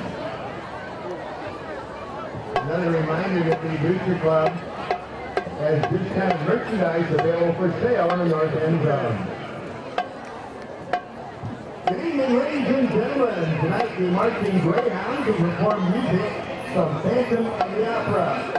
Selections include the Phantom of the Opera, Wishing You Were Somehow Here Again, featuring Anthony Nelson on flugelhorn, Masquerade with trumpet soloist Anthony Nelson and Kelsey Bush, and the music of the night with trumpet soloist Elijah Kirby, Kelsey Bush, and Anthony Nelson. The band is driven on the field by drum major Nicole Williams.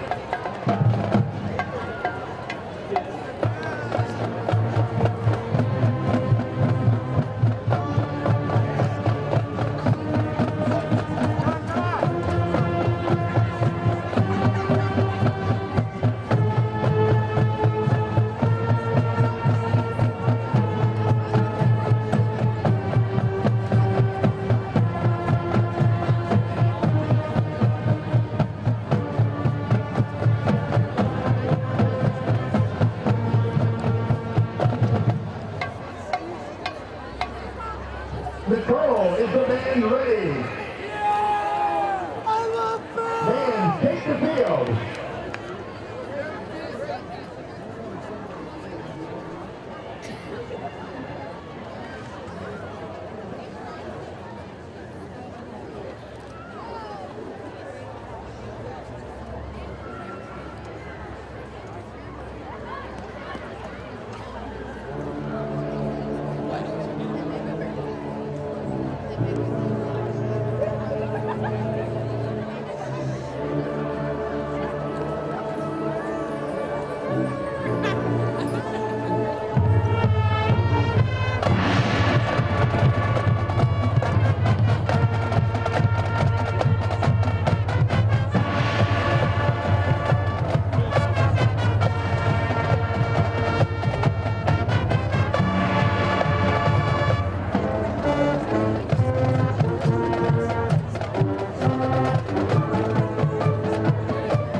Yeah, I told you about a half and a quick minute. See ya.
14 Greyhounds.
no interceptions for 59 yards passing.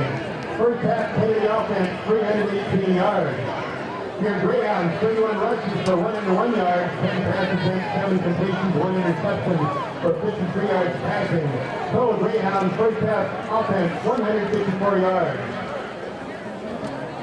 Kennedy will receive to begin the second half.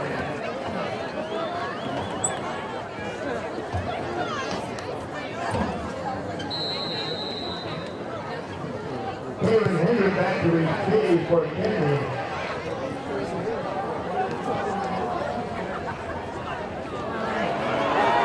Still on his feet, 45-50 into Greyhound territory, 45. Dengler to beat. He reverses field, gets out of Dengler's arm grasp, and takes it to the house. A house call and a kickoff return of 80 yards for Brantley Koski. Yeah, not what you wanted to have to open up the second half after a great finish to the first half. And that's just a great run by Koski. Had enough speed to outrun the coverage and then broke back against Dengler. Time to get back in the saddle again, Greyhounds, and get yourself onto a long drive and get some more points on the board. 33-13 now, as in to try his fourth extra point of the night as they went for 2 on 1, is Steven Svoboda. We'll keep it right here after the extra point. We'll get you caught up on those scores from around Class 4A tonight.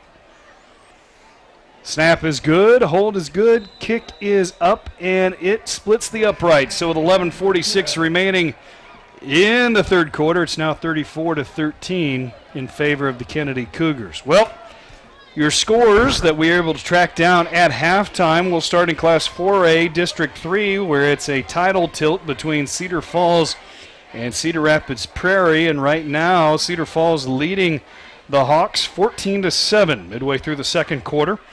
In Class 4A District 4, this is a matchup between a 2-loss Linn-Mar team and a 1-loss Pleasant Valley squad, and the Spartans lead the Lions 21-6. With a win, Pleasant Valley would finish 5-4 and 4-1 and likely make the playoffs, dependent upon how their overall record of 5-4 would play. Also in Class 4A District 4, some news out of Davenport is the North Wildcats guaranteed a winning record for just the second time in their history. Came into tonight at 5-3, 2-2, and they lead Muscatine 14-6. That score also in the second quarter. And a halftime score, another battle for supremacy in Class 4A, this time District 6. Johnston taking on Waukee tonight. Both teams 4-0. Johnston leads Waukee at halftime 21-7. Here's a pooch kick now, going to hit at the 30 and hit Elias Cordero at the 35, and it hit him as he was falling down.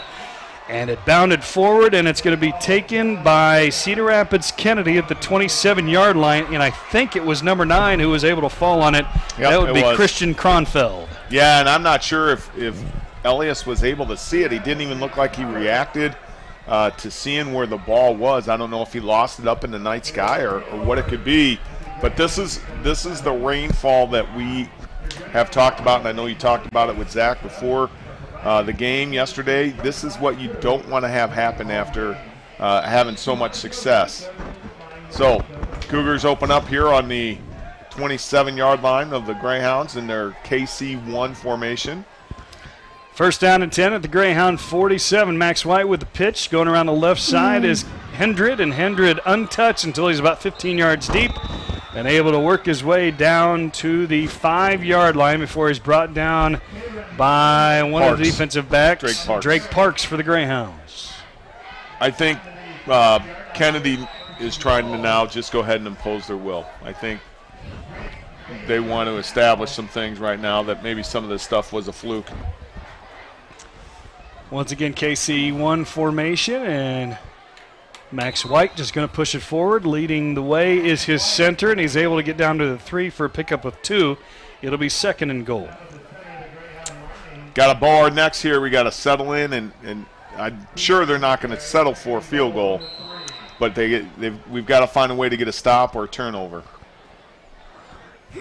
So Kennedy leading 34-13 and knocking on the door once again after the muffed kickoff. Gave them possession at the Greyhound 27. White under center. Gives it to the second man through, and that's the big fullback who had the touchdown earlier, Cade Parker, this time from 3 yards out. And the lead is now ballooned all the way up to 27 at 40-13. Yeah, just powerful, powerful, powerful. And that was just a simple, he was going to take it between center and right guard. There was nothing there, so the big hole was to the right of that, and that's where he hit. So Svoboda in to try the extra point yet again. Why do they do that? Why do they always go to the left and come Tries back? to get, the reason why we do the muddle huddle, and a lot of high school teams try to do it, to get teams unbalanced, and if they don't cover it correctly, they're able to go for a 2-point conversion. Svoboda's kick is up and good, so in the span of 1 minute and 10 seconds, Cedar Rapids Kennedy has 2 touchdowns. It's now 41-13 in favor of the Cougars. Back in 1 minute on KBUR.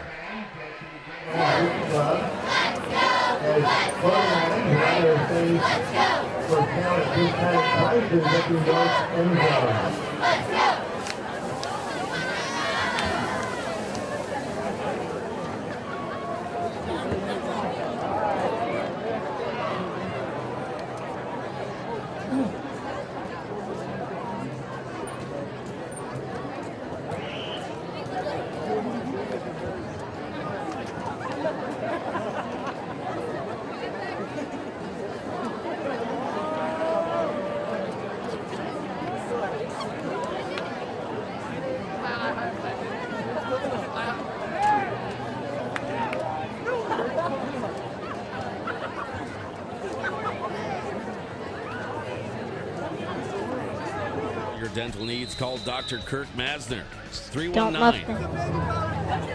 Mark Smith and taking away back to the ground. Ball down the ground. Same type of kick by Steven Svoboda. A little pooch kick. Going to be caught this time by Charlie Carlson at the Greyhound 28.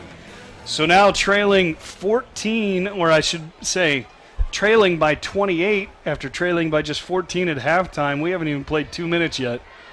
And the Greyhounds have seen that lead or that deficit, depending on how you look at it, double in size. So we'll see what the Greyhounds do. Now trailing 41-13. Brock Dengler behind center. CMH to the left. Drake Parks to the right. Turn and give to Harris off the right side.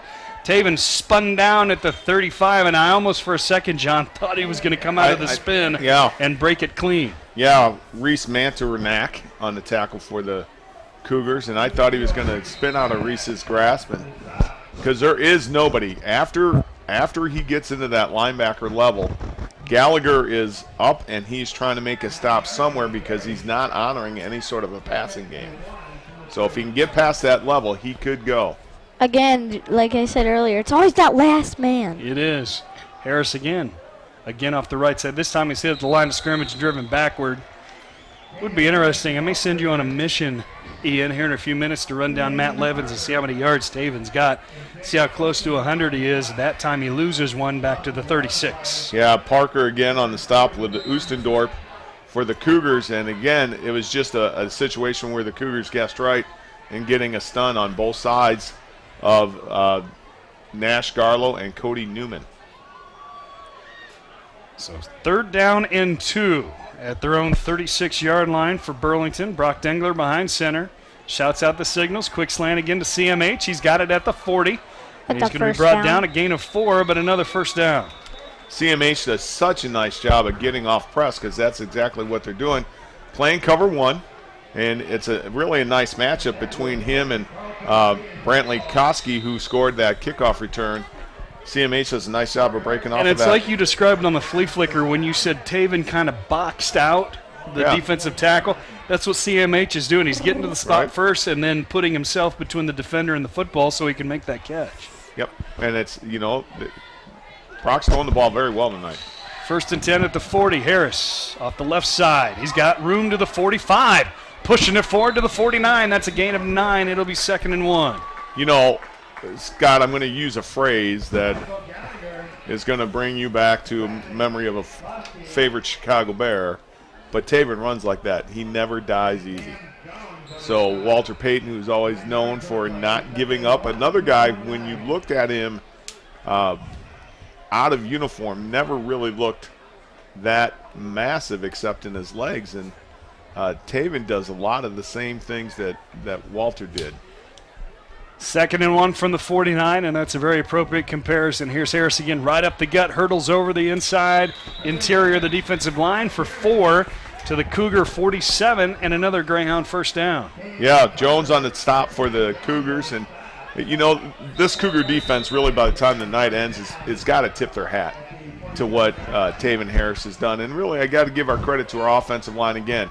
Cody Newman, Jules Hood, Isaac Wixom, Travis Thompson, Tyler Bailey, and sometimes LaDainian Ross as well.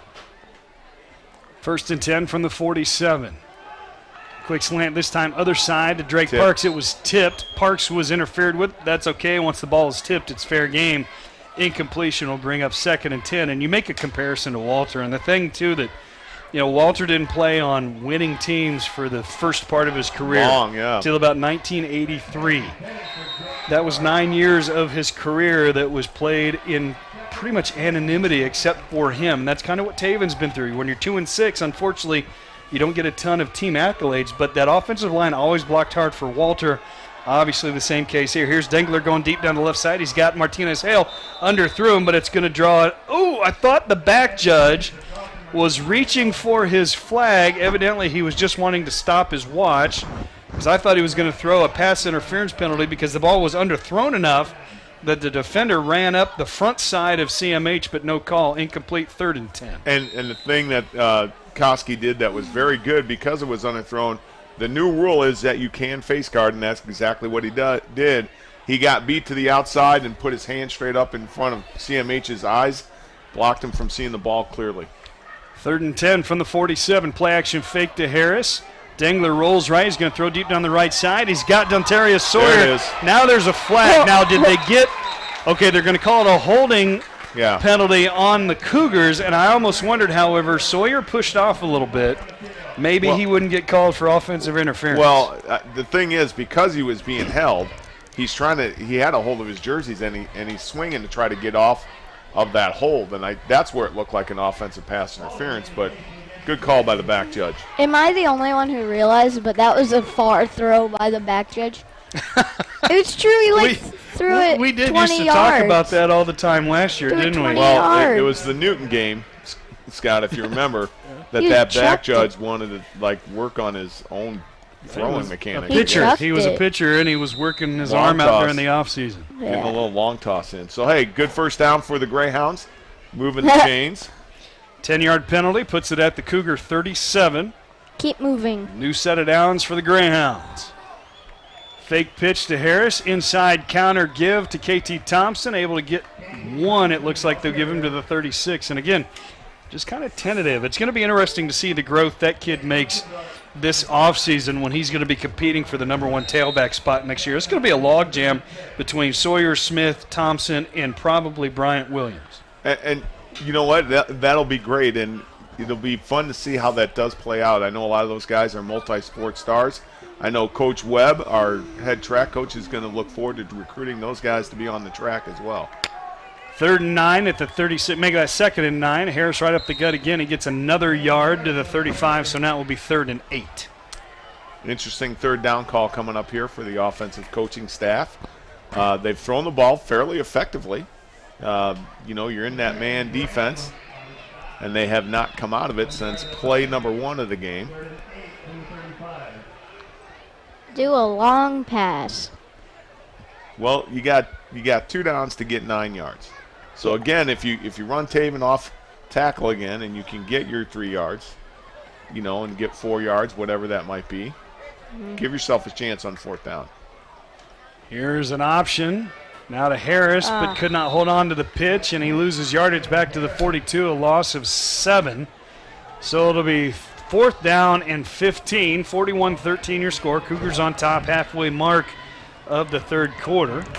And like you said, it was 2 plays to get 9. Now it's 1 play to get 14. And there's not a lot of 14-yard plays in the offensive playbook. But here's the thing in the development of our quarterback with this offense is that one of these times a quarterback is going to have to keep that ball in that option just to even get 6 or 7 yards. They have decided to punt it away, have the Greyhounds, so CMH back at his own 45. Good snap, steps into it. Nice kick. Might be too deep. Doesn't quite turn over for him, but hits at the 15 and takes a Greyhound roll inside the 10 down to the 6. So Kennedy will start this drive at 5:35, remaining third quarter at their own 6. And, John, I got to ask, it's a completely different skill set between Brock Dengler and DJ Pugh. This year you developed an offense that revolved around run-pass options. Next year you're going to have a more prototypical pocket passer, if you will, in Brock Dengler. Do you revise your playbook to fit your talent? Well, I think the development of this offense is going to be the wrinkles that you can put in. We'll tell more after this play. Standard I formation this time behind the quarterback, Max White. Turns and he hands it off to the tailback, second man through, and he's got running room off the left side. And check that, that's Max White on the carry. Now they have Charlie Hefner in at quarterback. And so White off the left side with a run all the way out to the 21 of 14 yards. You don't know if Hefner was hurt or they just wanted to get White some action. Give a look to opposing teams as they get ready for the playoffs. I think you continue to tweak, Scott, but Brock can run better than a lot of people think. He's not going to be the type of runner that DJ was. Unbalanced line, I should say, to the right side. Pitch to White. And nobody within 10 yards of him. He's at the 25-30, still hasn't been touched, 35-40. And finally, Mark Smith runs him out of bounds, short of the 50 at the 45. But, you talk about imposing your will. Kennedy was just pushing Greyhound defenders back, and nobody touched Max White until he was 20 yards downfield. Add to that the young Mark Smith, who looks like he's nursing a shoulder injury, lined up on the wrong side, lined up away from the unbalanced line and had to come all the way from across the field to make the stop. I formation, first down and 10 at the 45. This time pitch to Hendred, and Hendred right up the middle. Wanted to sweep it around the left side, then cut back across the face of the defensive line and was able to get 15 down to the Greyhound 40. That's just great running by Hendred. Great vision, be able to cut back. Nice job by Matt Bradar, sticking his nose there right around the legs of Hendred to make the stop. Under 5 minutes to go, third quarter, 41-13 your score. Kennedy leading Burlington. This was a 27-13 game at halftime, but in a minute 10, the Cougars scored twice to open the half. Another turn and give to Max White. Again, untouched till he's 5 yards downfield. That time, that's a depleter followed by a pancake. Form tackle for CMH as he just picked him up and drove him backwards and threw him down, kind of like Leonard Floyd did last week with Danny Amendola in Miami. That's a video clip that needs to be taken out and shown to everyone everywhere. Head's in the right place, wraps, runs through, and then nothing White could do but just fall down and get ready for the next play. 2nd and 5, I formation behind Hefner. Play action fake, going to roll right. The lefty's going to throw. He's just trying to throw a short little pass to his man out of the backfield, Sham Graham, and this time Graham couldn't come up with the catch. Graham, for the first time tonight, gets his name called. He is the leading receiver in terms of yardage for Kennedy at 194 yards, 24.3 per catch, but that time thrown a little bit behind him, couldn't make the grab. Charlie Carlson on the coverage there for the Greyhounds. Good to see that. Action coming in. Probably the first third down that Kennedy's had in a long time, Scott. 6th play of the drive coming up, 2 left. Now trips to the left side, 1 to the right. Short side of the field is the right. Hafner back to pass, 3-step drop, throws to his left and in and out of the hands once again of an intended target, Malik Adams. And for the first time tonight, I dare say, Kennedy facing a 4th down at 4th and 5 at the Greyhound 35. And I got to tell you, Hafner just has a, very unique style about him as a lefty. Lefties are always kind of unique as quarterbacks, but to have 2 guys as capable as White and Hafner in the backfield can snap the ball either way makes your offense just that much more deadly. 4th and 5 at the Greyhound 35. Hefner under center this time. Gives it to White, and White near the first down, but he's going to be short by about a half yard. He was able to get to the 30.5, and the Greyhound defense holds, and they'll get the football on downs at their own 31-yard line. Yeah, great job by LaDanian Ross. He sniffed out that counter, was able to come in from behind, trip up White just as he was falling forward. Great stop by the Greyhounds. And I think for pride as much as anything, I think this team wants to make sure there's no running clock tonight. Well, and the thing is, they're certainly battling out, and I'm sure they want to continue to get Taven his yards as well. 1st and 10 at the 31, pitch to Harris trying to get the right side, and that's just pursued and strung out, and nothing Taven could do as everybody saw that coming for Cedar Rapids Kennedy. They dropped him for a 6-yard loss back to the 25. I'm sure the halftime talk was, don't worry about anybody else. Wherever Taven goes, you go. So 2nd down and 16 upcoming from their own 25-yard line. Parks comes wide to the right side. Ball resting on the right hash. CMH on the left side. Browns just break the huddle at 10. Dengler claps his hands, gives it to Harris. He loses another 2 back to the 23, make it the 24, so a loss of 1. But, yeah, right now Kennedy just sniffing out that, hey, Taven's going to get the ball. We're just going to drop him. Oostendorp just, we talk about clear, cloudy pictures. He saw the clear picture from the backside gap, and he just fills it and tackles him from behind. It's, if we have just a little bit of protection up front with the extra guy that they're bringing to be able, this would, again, a time to throw something vertical. This would be good as a punt if it gets intercepted.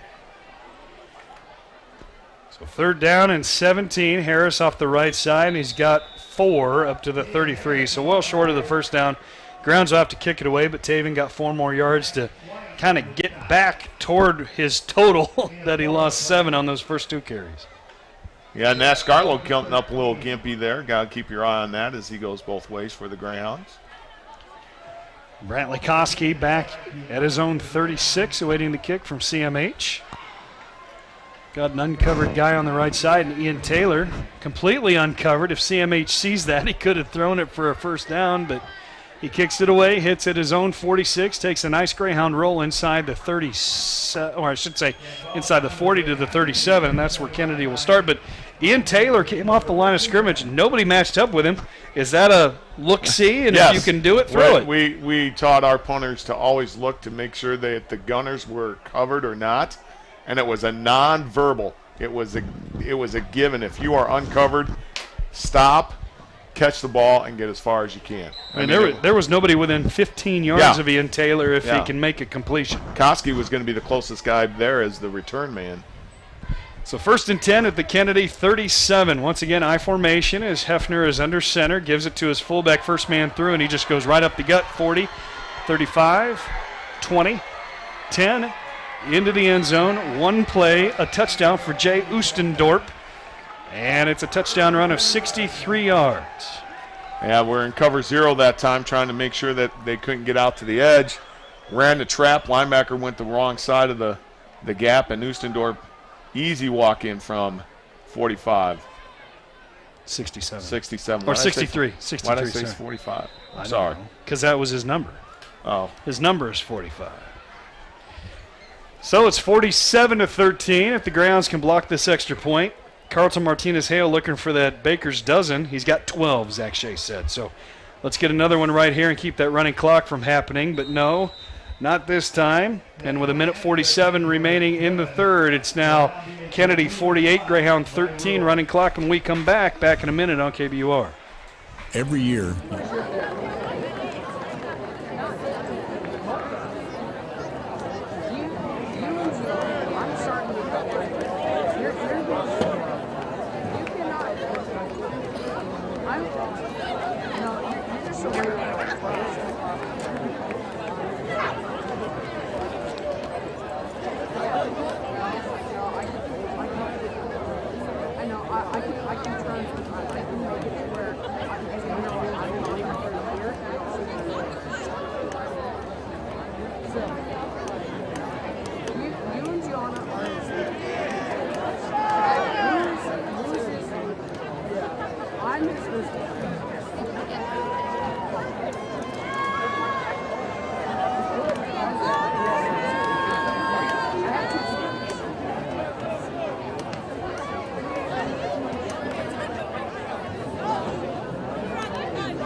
Here at Bracewell Stadium, still trying to run down some scores. Indianola trailing Des Moines East 21-9. Here's the ensuing kickoff. Charlie Carlson gets it at his own 30 and a 7-yard return for big number 11. Snake Eyes Sticks, call him what you will. 7, maybe 8-yard return. The grounds will start inside their own 40. Ronald Gavin Black, the 5'8", 148-pound junior for the Cougars, with the immediate stop. Well, Scott, the clock is running, and we want to get Taven his yards, but we want to continue to prove that we can play against, again, if you're watching or listening at home, they have not removed any of their starters on defense. Lobo formation, give to Harris, and another fumble back at the 33. And Johnny on the spot for Cedar Rapids Kennedy is Cam Jones. So Kennedy takes over, 1st and 10, inside the Greyhound 35, leading by 35. Well, I think one more score here, Scott, and I think maybe you see Coach Brian White and the rest of his staff start looking to rest these guys for the playoff opener next week.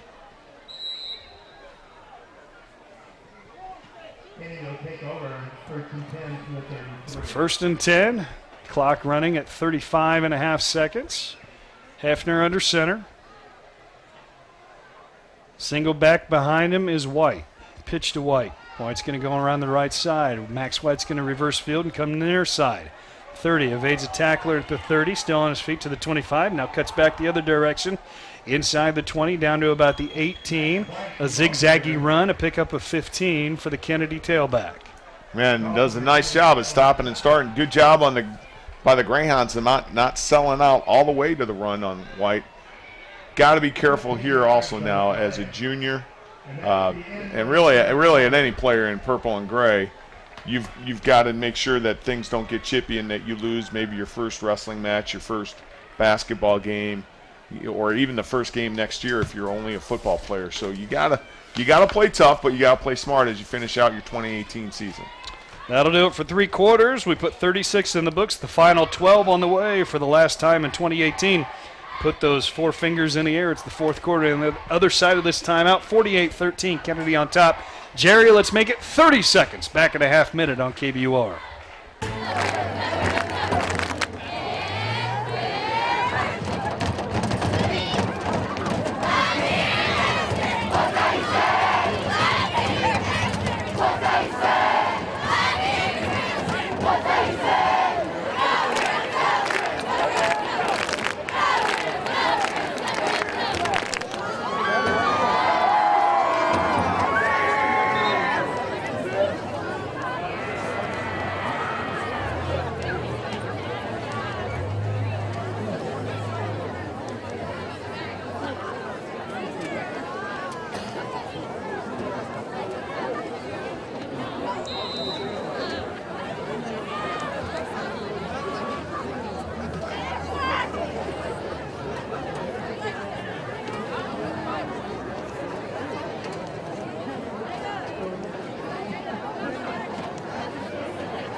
Bradley Koski on the carry.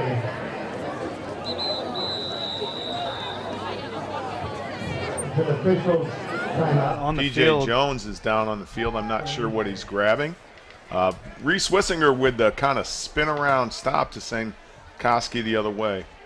Couldn't really tackle him. He's only got one hand. He's got that other hand that he broke in week 5 against Davenport week 6 against Davenport West, all wrapped up. PJ looks like he just has a cramp. Kyle Peterson from Universal Therapy out there working on that.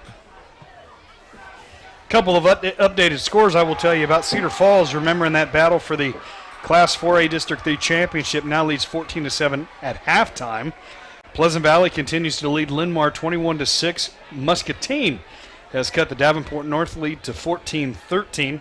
And Des Moines East leads Indianola in the 3rd quarter 28-9. Again, those games not necessarily important for our part of the state, but they are important with regard to Class 4A playoff implications.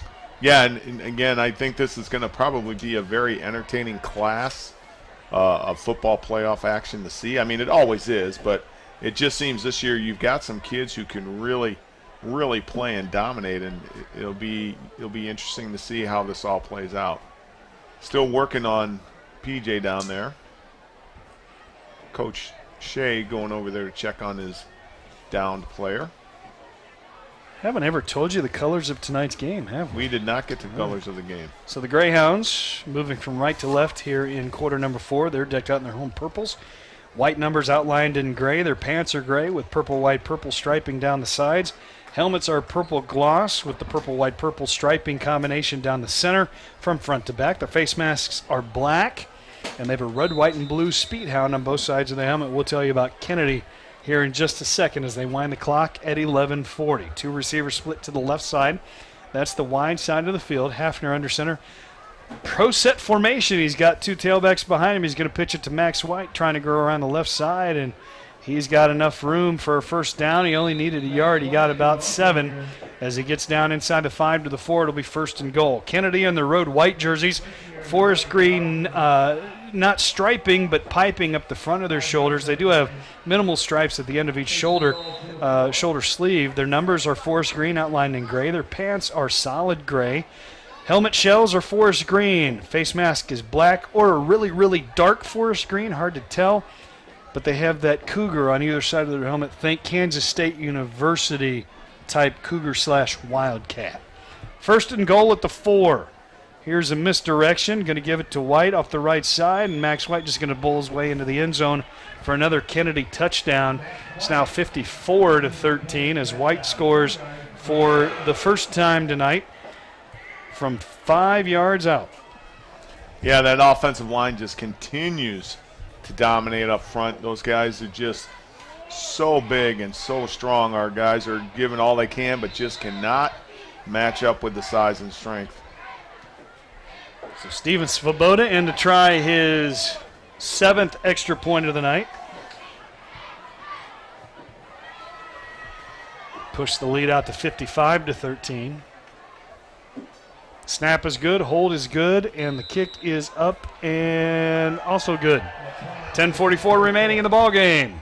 Now 42-point spread. Cougars on top of the grounds. Back in 1 minute.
Back underway, a little pooch kick taken by Ian Taylor at the 20, and he's able to get near the 30, a return of 9 yards before he's spun down. And the final 10.5 minutes will probably go pretty quickly as the ground's probably just going to keep running the football, and the clock will continue to run first downs, incompletions, or otherwise. Right, and you're going to start seeing some new guys coming in. The Cougars are really kind of moving some guys around on defense. They've moved their nose guard, Ethan Martin, out to the right end so they could get a little bit of look at Ethan Sullivan, the 5'9", 215-pound junior at nose tackle. Kind of a unique way to move a big guy around like that. So first down and 10, Burlington from their own 29. Harris tried to take it off the left side, and he spun down, thrown forward for a gain of 2 to the 31. Starting to see a few white jerseys in for the Cougars. Number 41 for them, Quinn Beatty, 6 foot, 175-pound senior in, along with number 20, Mason Norum, 5'11", 165-pound senior as well, getting some action for the Cougars. Grounds continuing to try and shorten the game. It's funny, they all night long, regardless of score, they've said we're just going to stay in the huddle until the play clock gets to 10. Now they sprint to the line of scrimmage, 2nd and 8, turn and give to Harris again, and now everybody knows it's coming. No gain as he's hit at the line of scrimmage, is driven backward. It'll be 3rd and 8. Yeah, there really is no answer because the counter game just hasn't worked at all tonight because Parker is just so good in the middle along with Oostendorf. They don't have to go anywhere because the guys up front do such a nice job of pulling up in their gap that you're just left to Taven in some quick passing game by Brock. And that's, you said, what do the Greyhounds have to put on tape? Those are the wrinkles in the offense that they have to do. They got to find a way to stretch the field vertically, get outside, and as well as come up with a counter game. 3rd and 8 from the 31. Dengler turn and give to Harris again off the left side. Still on his feet. 35-40, 45-50 into Kennedy territory. Shakes out of a tackle at the 38 and finally run down just short of the 25. Getting him from behind is Luka Novick, but a nice pickup on 3rd and 8 for Taven Harris from the 31 to the 26. That's 19 plus 24. That's a 43-yard gain.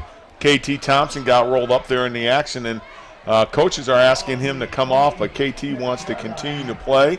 And Dontaria Sawyer is saying, I'm coming in and I'm coming out. I can appreciate that, but if you can't go and you can't make the block, you got to get out and get yourself recovered. And you think about where the kid was last year, a significant neck injury in about week 4, missed the rest of the season. I'm sure he's thinking, I worked my butt off to get back here. I don't want to come out unless I have to. Right. So 1st and 10 at the Kennedy 26. Harris once again off the left side, just right up the gut. He's got 5 to the 21, and almost getting rolled up on is Sawyer. So evidently it's the KT Thompson, Dontaria Sawyer position that's getting hurt. And it's the same thing. I mean, Nash Garlow's been battling this as well. There's such a good pushback by the defensive front of Kennedy that they're kind of getting bent back. But, this is good coaching by our Greyhound offensive back coach. You've got to continue to put your hand on the back of the guy's push, so something's got to give. So Nash has been hobbled pretty much most of the night. Dontaria said, I don't want to have a part of that. 7 minutes left in the ballgame. Harris again, right up the gut. 20, 15, 10, 5, into the end zone. Touchdown! Taven Harris, number 14 on the season. Man, great play. They've stayed with the off tackle, and they're just going to continue to pound. I don't care. I get excited when Taven Harris puts it in. 21-yard touchdown run for Big TH number 24, and it's 55-19. Dengler getting ready to tee it up with Wissinger. 7 minutes even remaining. Trying to cut it to 55-20, and Brock Dengler does. We got 7 to go. Don't go anywhere. Let's see how this season comes to a close. 55-20, Kennedy on top, back in 1 minute. We hope for a healthy and successful season for all high school athletes. If injury...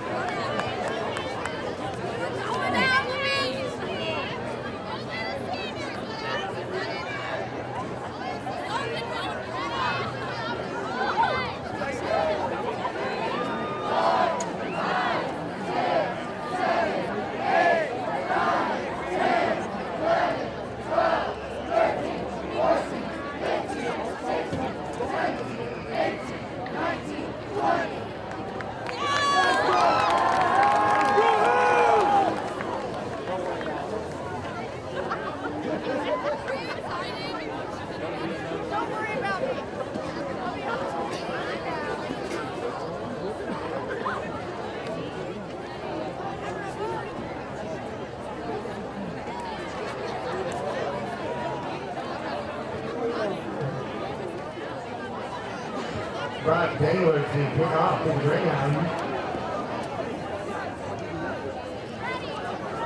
Taylor Hendricks back to receive.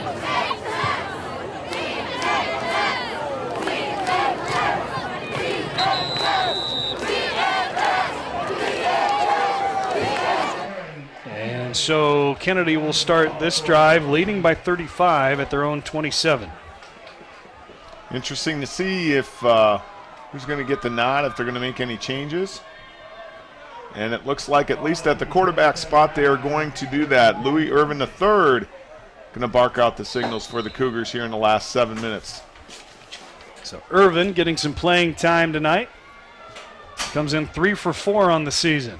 Late check into the defense, LaDainian Ross. And he hits the opening off the right side of the offensive line. It finds a way to work his way into the tackle from behind, and that's a 4-yard pickup on first down. I didn't catch the tailback because I was too busy looking at LaDainian Ross. It looks like it was number 23, Colton Hunish. Yeah, that's the true meaning of finding the open window to get in there, LaDainian. Now being switched out for Travis Thompson for the Greyhounds. So 2nd and 6 from the 31. 2 wideouts split to the left side for Kennedy. I formation set behind Irvin. Pitch to a new tailback around the left side. That's going to be Ronald Gavin Black. And Gavin Black with a first down carry up to the 41, a gain of 10. With that, we step away for 10 seconds for station identification. You're listening to Burlington Greyhound football on the home of the Greyhounds, KBUR. You're listening to Burlington High School football on News Radio 99.3 and 1490 KBUR, Burlington. Give Black a gain of 9 as they spot it at the 40. First down and 10 for the Cougars with 5:18 and counting remaining. I formation set. Black, the tail, the tandem, dots the I, however you want to call it. That's not Black. Actually, they give it to Black. He was the up man. He's got another first down into Greyhound territory at the 49-yard line. That was Hunish, who was back deep in the I formation, but Black with another gain of 11. CMH on the stop for the Greyhounds, just running simple traps. The Cougars have replaced all but one of their offensive linemen. They're keeping number 63, Ethan Sullivan, in. I'm not sure why, as he is their left guard, and maybe they just like to have him be the trap guy. So 1st and 10 for Kennedy from the Greyhound 49. Again, give to the up man. This time they switched. It was Black in front and Hunish back. And Black was hit at the line of scrimmage and dropped for a 1-yard loss back to midfield. Yeah, good to see Bryce Angle on the stop. Elias Cordero and number 41. Colton Kirshner on the stop for the Greyhounds. Travis Thompson causing a little disruption in there. So good job on those guys. 55-20. Kennedy on top. This game was 27-13 at halftime. Blown open early in the third quarter. There's a pitch, and Black coming around the right side. Black able to get the corner, plants his foot upfield, and blown up after a 3-yard gain by Reese Wissinger and what could be one of his final tackles of his career. Nice job by Drake Parks to recognize that it was a pitch and to be able to force the blocking so that Wissinger was free to make the tackle. So P.J. Jones back in the game for the Greyhounds, obviously getting that cramp taken care of. So 3rd down and 8 from the Greyhound 47, 3.5 minutes remaining in the ballgame. Pitch to Black, this time going around the far side. And he's going to be stood up and dropped by a host of black shirts led by Drake Parker, make that purple shirt. Yeah. Alex Zuin on the tackle as well. No gain. It'll be 4th and 8, and it would appear Kennedy's going to go for it. Scott, you're really going to have to work on those glasses. Bryce Angle colors. again. You ain't kidding me, man. Alex, we really want to call your number, but we can't. Oh, that's 30. Ugh. Numbers No, I'll tell you what it is. Numbers are hard. I'm getting mixed up. For some reason in my head, I have that Zoo wears 38. Okay. Alex So wears that's what- 36. Bryce Angle wears. I know, thanks. Sorry, Bryce. You can hang me by the flagpole on Monday. Yeah, now you can call Alex Zoo's number because he was the guy that jumped in offsides. But thankfully the Cougars have called the timeout before Thank you. they could make that on Alex. So, John, 2 minutes and 40 seconds remain in the campaign. And again, another season where you kind of say, okay, back to the drawing board. But is there a reason for a little bit more optimism, if only because – you know, you're getting younger. You're starting to maybe develop some program depth, even though the numbers aren't where you'd like them to be. A lot of young guys have gotten time these last 2 seasons, and they're going to become experienced upperclassmen next year or even the year after if you're talking like a Brock Dengler.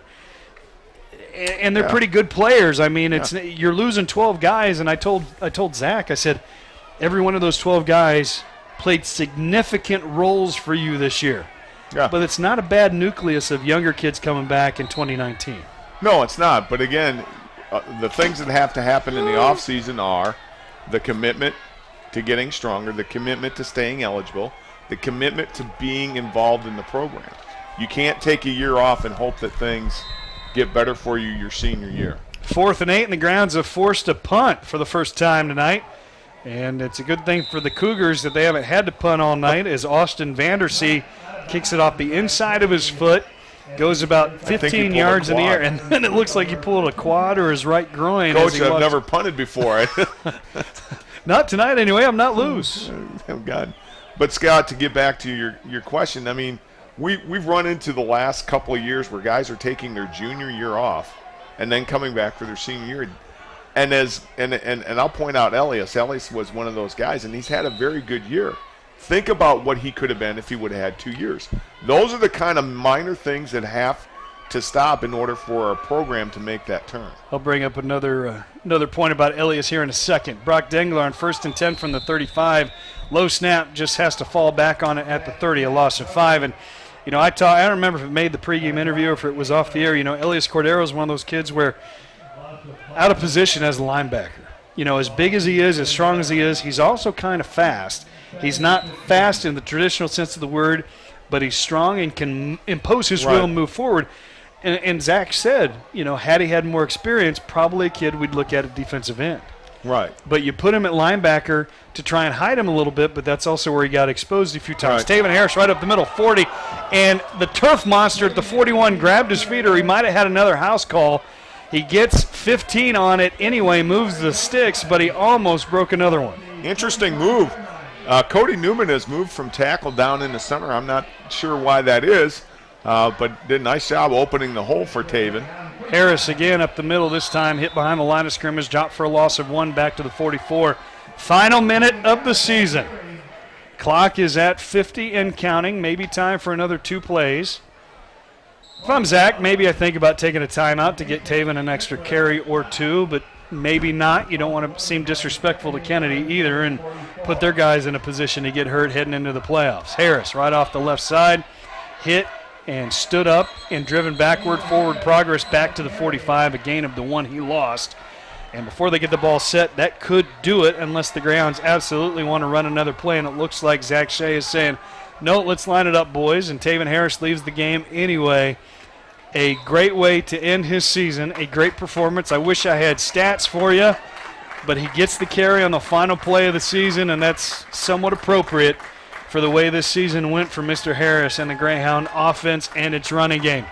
2-7 is not what you want to hang your hat on. No. I think anybody would tell you that, but the individual performances, not too shabby this year. From Taven Harris to Brock Dengler getting his first opportunity, to the entirety of the offensive line able to push piles forward and open holes for Taven Harris. Something to remember for 2018. And especially as young as our kids are, you want the bitterness of the season to carry them through the off season, that this would be the class of guys that say, this is enough. We've got to make ourselves more competitive. Yes, we are facing guys and teams in the upper level of 4A that we just, because of dynamics, we just don't match up that well. But the upside is, as we move maybe possibly into the 3A sector and we can play down there, now we become more competitive. Maybe that is our niche. And, we've fought the battle of 4A and MAC for all those years, and maybe this is the time where all of that changes and good things happen for us. Well, and I think that's something we haven't really talked about too much this year. We've kind of shied away from it, at least I have. One of the things to think about is I look at it this way. Next year's schedule is the same schedule, simply inverted. So we'll open at home against Ottumwa, then we will go on the road to Keokuk, and then we will come home for Clinton. Then we will go on the road to Fort Madison. Then we'll start district play, which will still be Davenport Central, followed by Davenport West, followed by, or I should say Bettendorf, followed by Davenport West and Cedar Rapids, Washington, and Cedar Rapids, Kennedy. The locales will change, but the opponents will not. If we're being realistic, you have to sit here and go, okay, next year, if we want to take incremental steps, then we got to find a way to win against Ottumwa. We got to find a way to close out Davenport West. And then we got to find a way to compete. We got to hold serve with Fort Madison and Keokuk, but then find ways to compete better with the Bettendorfs, the Washingtons, the Kennedys, and the Centrals, all teams of which blew us out in different fashions. Right. But you do look ahead to 2 years from now when Unfortunately, as a professional, teachers and faculty and people within the district may lose jobs because enrollment continues to decline. And they're thinking about closing schools, and they're thinking about moving people around. And yeah, it's big picture. It's kind of disheartening. But athletically, every sport except for football has already made the commitment to move to what is essentially a 3A conference, the Southeast Conference, with Keokuk, Fort Madison, Washington, Fairfield, and Mount Pleasant. Football, you got to figure in 2 years, as the smallest 4A school in this current cycle, we become a 3A school in 2 years, which gives you reason for optimism, thinking, all right, we competed well against Fort Madison and Keokuk, not so well against Clinton, but 3A is more where we're at right now. Well, it describes us. It's oranges to oranges or apples to apples, however you want to call it. But if we're going to finish out 2019 and we're going to finish with the big boys, and people are saying, okay, things have got to continue to change. Again, you and I have said this for a long time. It's the thing that we brought up at the end of the first half. Those things have to change. We have to make a wholesale commitment to our kids and our community to say that this is not acceptable. This is not acceptable. And I can tell you, the coaching staff, this is not acceptable. It's not that they're not trying. It's not. But we have to come together and put our heads together and say, what are the best possible things we can do for our kids and our community to help us compete in a way that's better than happening now. And yes, we were able to hold serve against Keokuk and Fort Madison and really kind of have our way with things. And we've got to find a way to beat Ottumwa on a regular basis. We got to find a way really to get back into the battle with Davenport Central, Davenport North, Davenport West, because those guys are also very similar to us in a lot of ways. And so then when we meet the elite, it's about being able to compete in such a way that you put a fear into them as the big boys, that you're not going to go away quietly, and that you have to be you. You can't copy what Bettendorf does. You can't copy what North Scott does. Evie, we're Burlington. We've got to figure out what it is about us that is so good, and then we've got to work on that. They did it this year, obviously, with Taven and just making sure that he gets the ball. But in terms of offense, you've got to find a way to diversify. You've got to find more tools in the toolbox. And that means you've got to go back to the drawing board in terms of your offense. Defensively, I think we're fairly sound, but because we're playing catch-up so much, we put ourselves into defensive coverage situations and stunting to try to disrupt things. That big explosive plays happen. So those are all kind of a wash. But it's the little things that we've talked about. Can't be offsides. You can't have personal fouls that are dead ball personal fouls. Can't have unsportsmanlike. You can't do that. I mean, if you are trying to turn that whole face, and I know people, well, you got to play with an edge. You got to play. That's not playing with an edge. Well, the edge isn't working. Right. If that's playing with an edge, it hasn't worked for about a decade, and something has to change. And this leads to another cliche, and we apologize. This is actually the post-game show. We'll delay our break because, Jerry, unless you've got something else you want to do and you can whisper it in my ear, we got plenty of time to take you up to 10 o'clock to the top of the hour for the Radio Iowa High School Scoreboard Show. You can lead the horse to water. Yeah. And a lot of what you said was, we got to make a commitment to the kids. We got to make a commitment to this. And I think you're speaking coach speak for the adults. We can offer everything we want, but the kids got to get in the weight room. The kids got to get together in the off season and make a commitment. Like you said, it's not going to be one kid. It's not going to be two kids. It's not going to be five kids. And we're not just talking football. We're talking football. We're talking I'm talking athletic program. It's got to be a commitment by a class of kids across all venues. Well, a class is. Because you can't, the knock on Burlington has always been you're going to rise up once every 10 years and have a good squad, whether it be in whatever sport you pick. And then you're going to go and you're going to struggle again until that 10-year cycle comes up, and then you go again. So we're getting close to the 10-year cycle from the 2008. Really, we're at our 10-year cycle. So next year is supposed to be the year where we cycle back up. But when I talk about everybody, I'm talking about every parent who has a child in the program has to commit to the program as well. And I know a lot of people don't like to hear that, but that's really what has to happen. You can't just tell your child to go out for football and then or go out for a sport and then just have your hands off and say, I'm going to show up at the games and pay my $6 and that's it. You have to invest in all of the kids, and you can't come up with lines like, these people have done it for all these years. We'll just let them do it. What we're asking for is you got to have new people, new faces.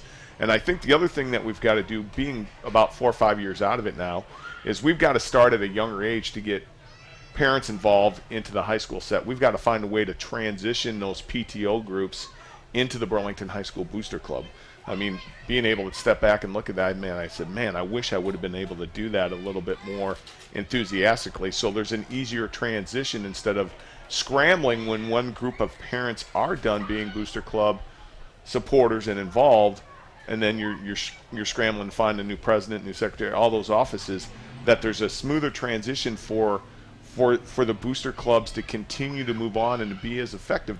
They do a great job. So they do a great job, but I don't think we work smart all the time as a community. I think if we can work smarter, I think then it becomes easier for us to do that. Communities around do that, and they're able to do that, and they're able to have that happen. So that's got to happen from that side, because then if you have the parents who would put trust and commitment into saying, you are going to the weight room, you are going to go to I don't know what baseball has in terms of, you have throwing during the off season and hitting and all those things. You go to that 7-on-7 shoot-arounds. I love what our track program is doing now, just fun runs and little get-togethers like that. And I know Coach Huff has open mat. Parents need to say, you need to go to that. I really wish we'd get to a point where we would just say, if you're a child in sport, you can't be touched. You have a little barrier around them. And if you want to go to all these things that are off-season for your other sports, because those are the kids that we really need to focus on to encourage them to be involved in more sports. And we have to get to the point where kids can understand that they may not be good for sport, but the sport is good for them, because they compete, because they are with their friends, and because they help out. They know their role. We've talked about, you and me, in our other sports, that I was not a very good basketball player, and I was there only for practice purposes. And so I knew that. So if I got in, I got in. I played 5 minutes my junior year, and that's kind of what I think has been the evolution. Actually, let's do this. Jerry, we're going to step away for 2 minutes. We will pick up this discussion when we come back, because we do have some house cleaning. We got to name tonight's Kirk Masner Family Dentistry Player of the Game for the final time. I think we know who it probably is, but we're going to talk about it and see if we can maybe come up with a couple of other names. Got one or two. Otherwise, the post-game show will officially get started on the other side of this timeout, back in 2 and 2, as Chuck Woolery would say, on KBUR.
Christopher.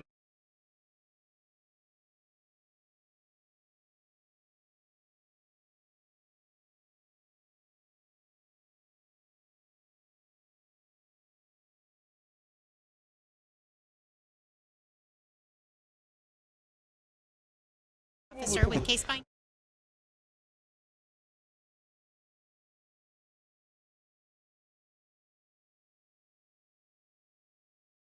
Fourth down stop.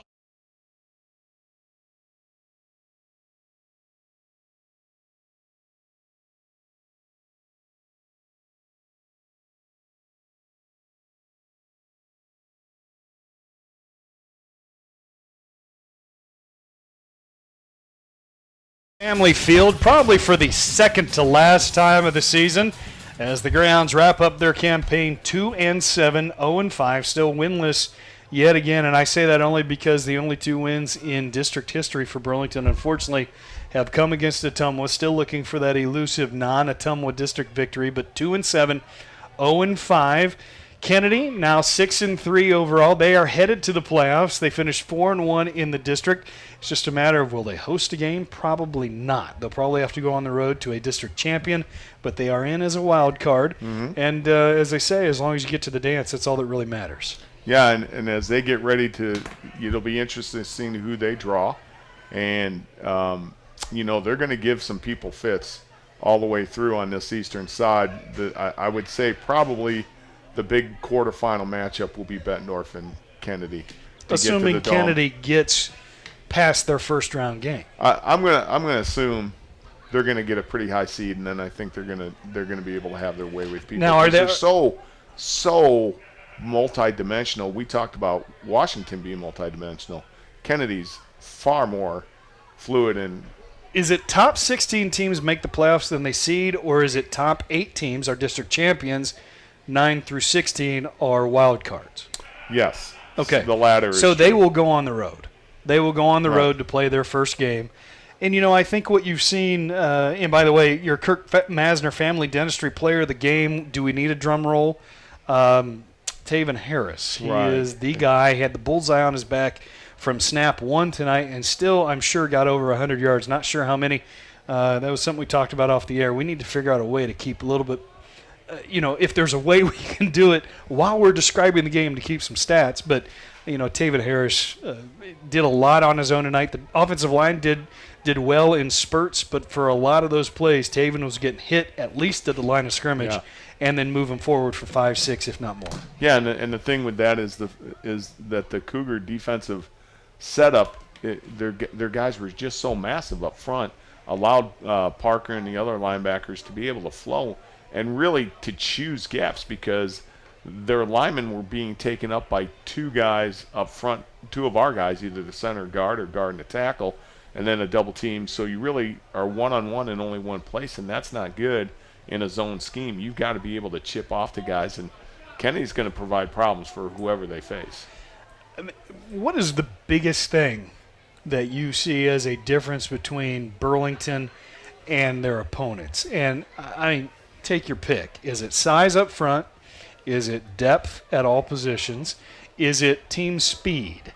Is it tackling ability? Is it everything and a little more? If you had to pick out 1 or 2 things, that you were going to look at film and say, in recapping the 2018 season to get to 2019, these are 1 or 2 things we specifically must improve upon, or else nothing will change. Well, the one thing you can't coach is size. I mean, in the last 2 weeks, we have faced guys who were 4 to 6 inches taller than us and 20 to 35 pounds heavier than us.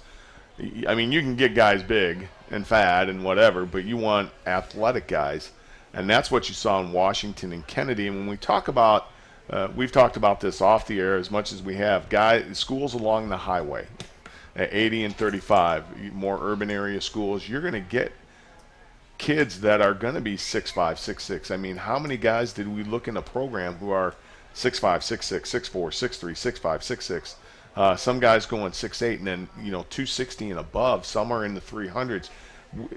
Our guys who are going to push that are 5'10", 5'11", maybe 6 foot. So just in the levers alone, you're behind, and you can't coach that. So what do you got to do? Well, you got to find a way to be quick, use angles, and so to counteract that. So we can't fight against that.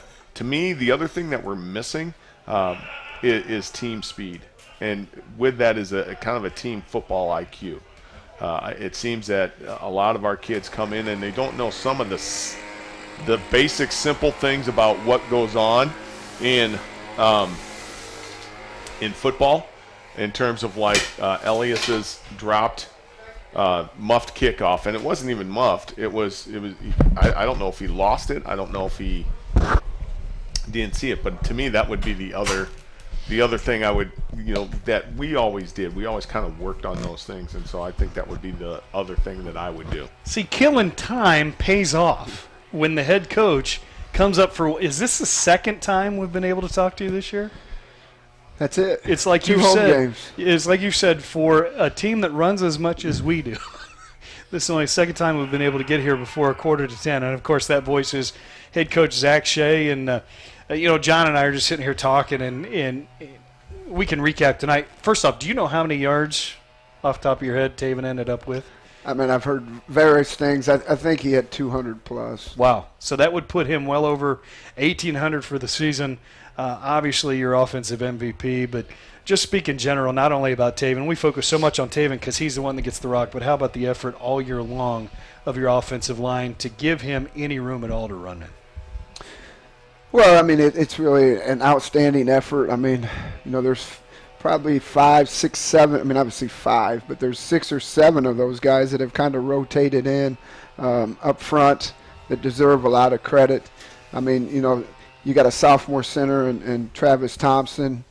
Right guard, Jules Hood. Left guard is Isaac Wixom. Your tackles are, a senior tough kid, and Cody Newman. And then, a freshman that started last year, Tyler Bailey. And then Danny Scott coming off the bench. And, you saw Julius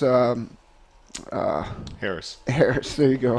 Julius Harris, a freshman who's just as good as, some of those sophomores. So they paved the way, but I think Taven probably had between 40 and 50 carries tonight, and it just amazes me the toughness that he has. I mean, as you know, Coach, and you've been watching football forever. I mean, the hits that he takes, and he just keeps on ticking, and he doesn't really ever get winded. But to his credit, Taven did not miss a workout all summer long, and he turned himself from a very average back into one of the best in the state right now. Yeah, and John said it politely that if he's not considered for some sort of all-state award, it's criminal. Yeah. Because for an offense that was, obviously pretty one-dimensional, it was run, and if we had to pass, but it was run, and most of those runs were Taven, to get maybe close to 1,900 yards. I mean, he's averaging over 200 a game. And it's not like every team was a 1A school. You're talking Bettendorf and Kennedy had their starters in until midway through the third quarter, if not into the fourth. I mean, he was doing this against legitimate defenses, and that's saying something for a kid that didn't have a ton of room to run in, but when he did, made the most of it. And I think, you saw it almost every game, at least in district play. Early on, first half, we were struggling moving the ball, but we just – Coach Bowman just stuck with, our inside run game, and eventually he's going to pop a 20-yarder or, start to get positive, 10 and 15 yards, and that's what he started to do, in the second quarter and then into the second half. Let's talk about that. You go into the locker room at halftime. It's 27-13, and, I mean, you scored 2 of the last 3 touchdowns of the first half. You've got some momentum. Both drives are double-digit drives, one of 10, one of 15, 65, and then a 70-yard drive, both of them in excess of 5 minutes. Kind of exerting your will, which maybe was a bit unexpected. But, hey, you go into the locker room, it's only a 2-score ball game, and then the backbreaker, opening kickoff to the house, and then on the ensuing kickoff, you've got the muff, short field, another touchdown, and boom, you look up there, 10:50 left, and it's up to 28. Yeah, I mean, I talked to him at halftime. Our defense needs to be as tough as our offense, because our offense just ran the ball right down the number, were they 12 or 14th ranked team in the state, 2 drives in a row. And our defense, our tackling was atrocious at best. And then, that's basically our defensive guys out there that are on that kickoff team. And, the guy catches the ball on – it would have been his left side, runs all the way to the right side of the field, and then cuts back all the way across the field. And at some point, somebody's got to have an angle on him, and he's got to find a way to get him down. So that was a backbreaker. And then, they've been short kicking it, sky kicking it, as we call, to the up backs and the full backs. And We just had miscommunication there, and the ball's on the ground, and they jump on it. Well, 2-7, obviously not what you wanted coming in, and as I said in the pregame intro, it's one of those things where we came in with, I think, a lot of optimism. The heartbreaking loss at Ottumwa. You walk out of non-district play at 2-2, but you have a chance in district play to make some noise and just couldn't get it done. If you had to focus on one thing going into 2019, I've already asked Flair, now you're as the head coach on the sideline, is there one identifiable thing that if you're saying, gentlemen, we've got no choice, we're never going to make any headway unless we improve on this? Is it team speed? Is it weight work? What is it? Or is it a combination of a whole bunch of stuff that you just combine into one thing? To me, the two most glaring things are physicality and team speed. I mean, that's to me, coming from a defensive guy, you got to at least be able to make a stalemate at the line of scrimmage, and a lot of times we're getting knocked off the ball, and then a guy gets in the open field. And, we ran coverage, cover 3, cover 4. Then we started bringing zero pressures. I mean, we brought the gamut. And it just came down to physicality. And when you strike a guy, hopefully you can knock them back tackles and get him to the ground. Well, we were striking them, and they were keeping their balance and continuing to run. So, and then when they get out in the open field, being able to, chase them down so they don't have, a 50-yard touchdown and eliminate some of those explosion plays. And in reality, we've also said this. You were pretty close to being a 4 or 5 win team. I mean, if you can find a way to get the job done against Ottumwa and West, you're leading at halftime at Clinton. It's a very different narrative if we're sitting here at 5-4 instead of 2-7. Do you let the guys feel that as well? That we're just a couple of plays away. If we can find a way to close out Ottumwa and get that win at home 2 weeks ago against West, we're sitting here and we're not dragging our tails because we're 2-7. We're talking about a much different season. Yeah, I mean, without question. I think you're going to have a few of those games that are going to be close games. And when, I want to look in our guys' eyes and in the fourth quarter, who's going to step up and make the play and make the tackle for loss, to get us off the field, or, make the big catch, or, the big run to kind of seal the game. I think back to West when we had, we go up 2 scores. We should have been able to put that game out of reach, and we just weren't able to do that. And it's I always say this, it starts at the top with me. I mean, coaches got to be able to make, certain calls and certain adjustments in those type of games, to give our kids the best chance to be successful. So, it starts with me, and then our kids also got to learn how to win. And that's, whether it's football, wrestling, basketball, baseball, it's just learning how to win, consistently. And then learning how to compete. I think, that's, we were talking about that we've got to find a way to give ourselves chance for kids to compete in reps, whether it's against each other or against another school. We've got to find a way to get that out, because then that breeds just confidence, as you talked about, trying to find a way to finish, because you get into there and I'm sure you're looking at their eyes and you're like, well, I'm not sure, Coach, if we're able to do this or not, because they haven't been able to do that. And that's the other way that worm's got to turn. Yeah, I mean, I'll say this, against, let's say, Kennedy, I think we counted, they had almost 80 guys.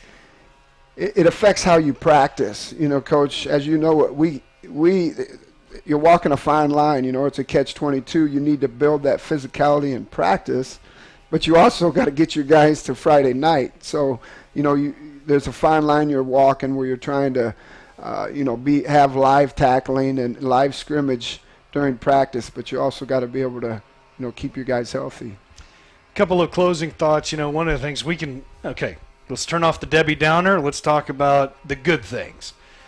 You do lose 12 seniors, and we'll talk about them in just a second, because I know it's always emotional, especially for a head coach to say goodbye. But let's talk about 2019 with respect to, yes, you lose 12 guys who gave you significant minutes over their 2 varsity seasons. but you've got pretty solid and pretty talented guys coming back or joining the program. So, as I said earlier in the season, if I'm Dontarius Sawyer, if I'm Mark Smith, and if I'm KT Thompson, and probably Bryant Williams in the seats, I was taking notes on how Taven Harris finished his career. And I'm saying it's going to be pretty jumbled behind Brock Dengler, who, under circumstances that we wish were different, got varsity experience as a freshman.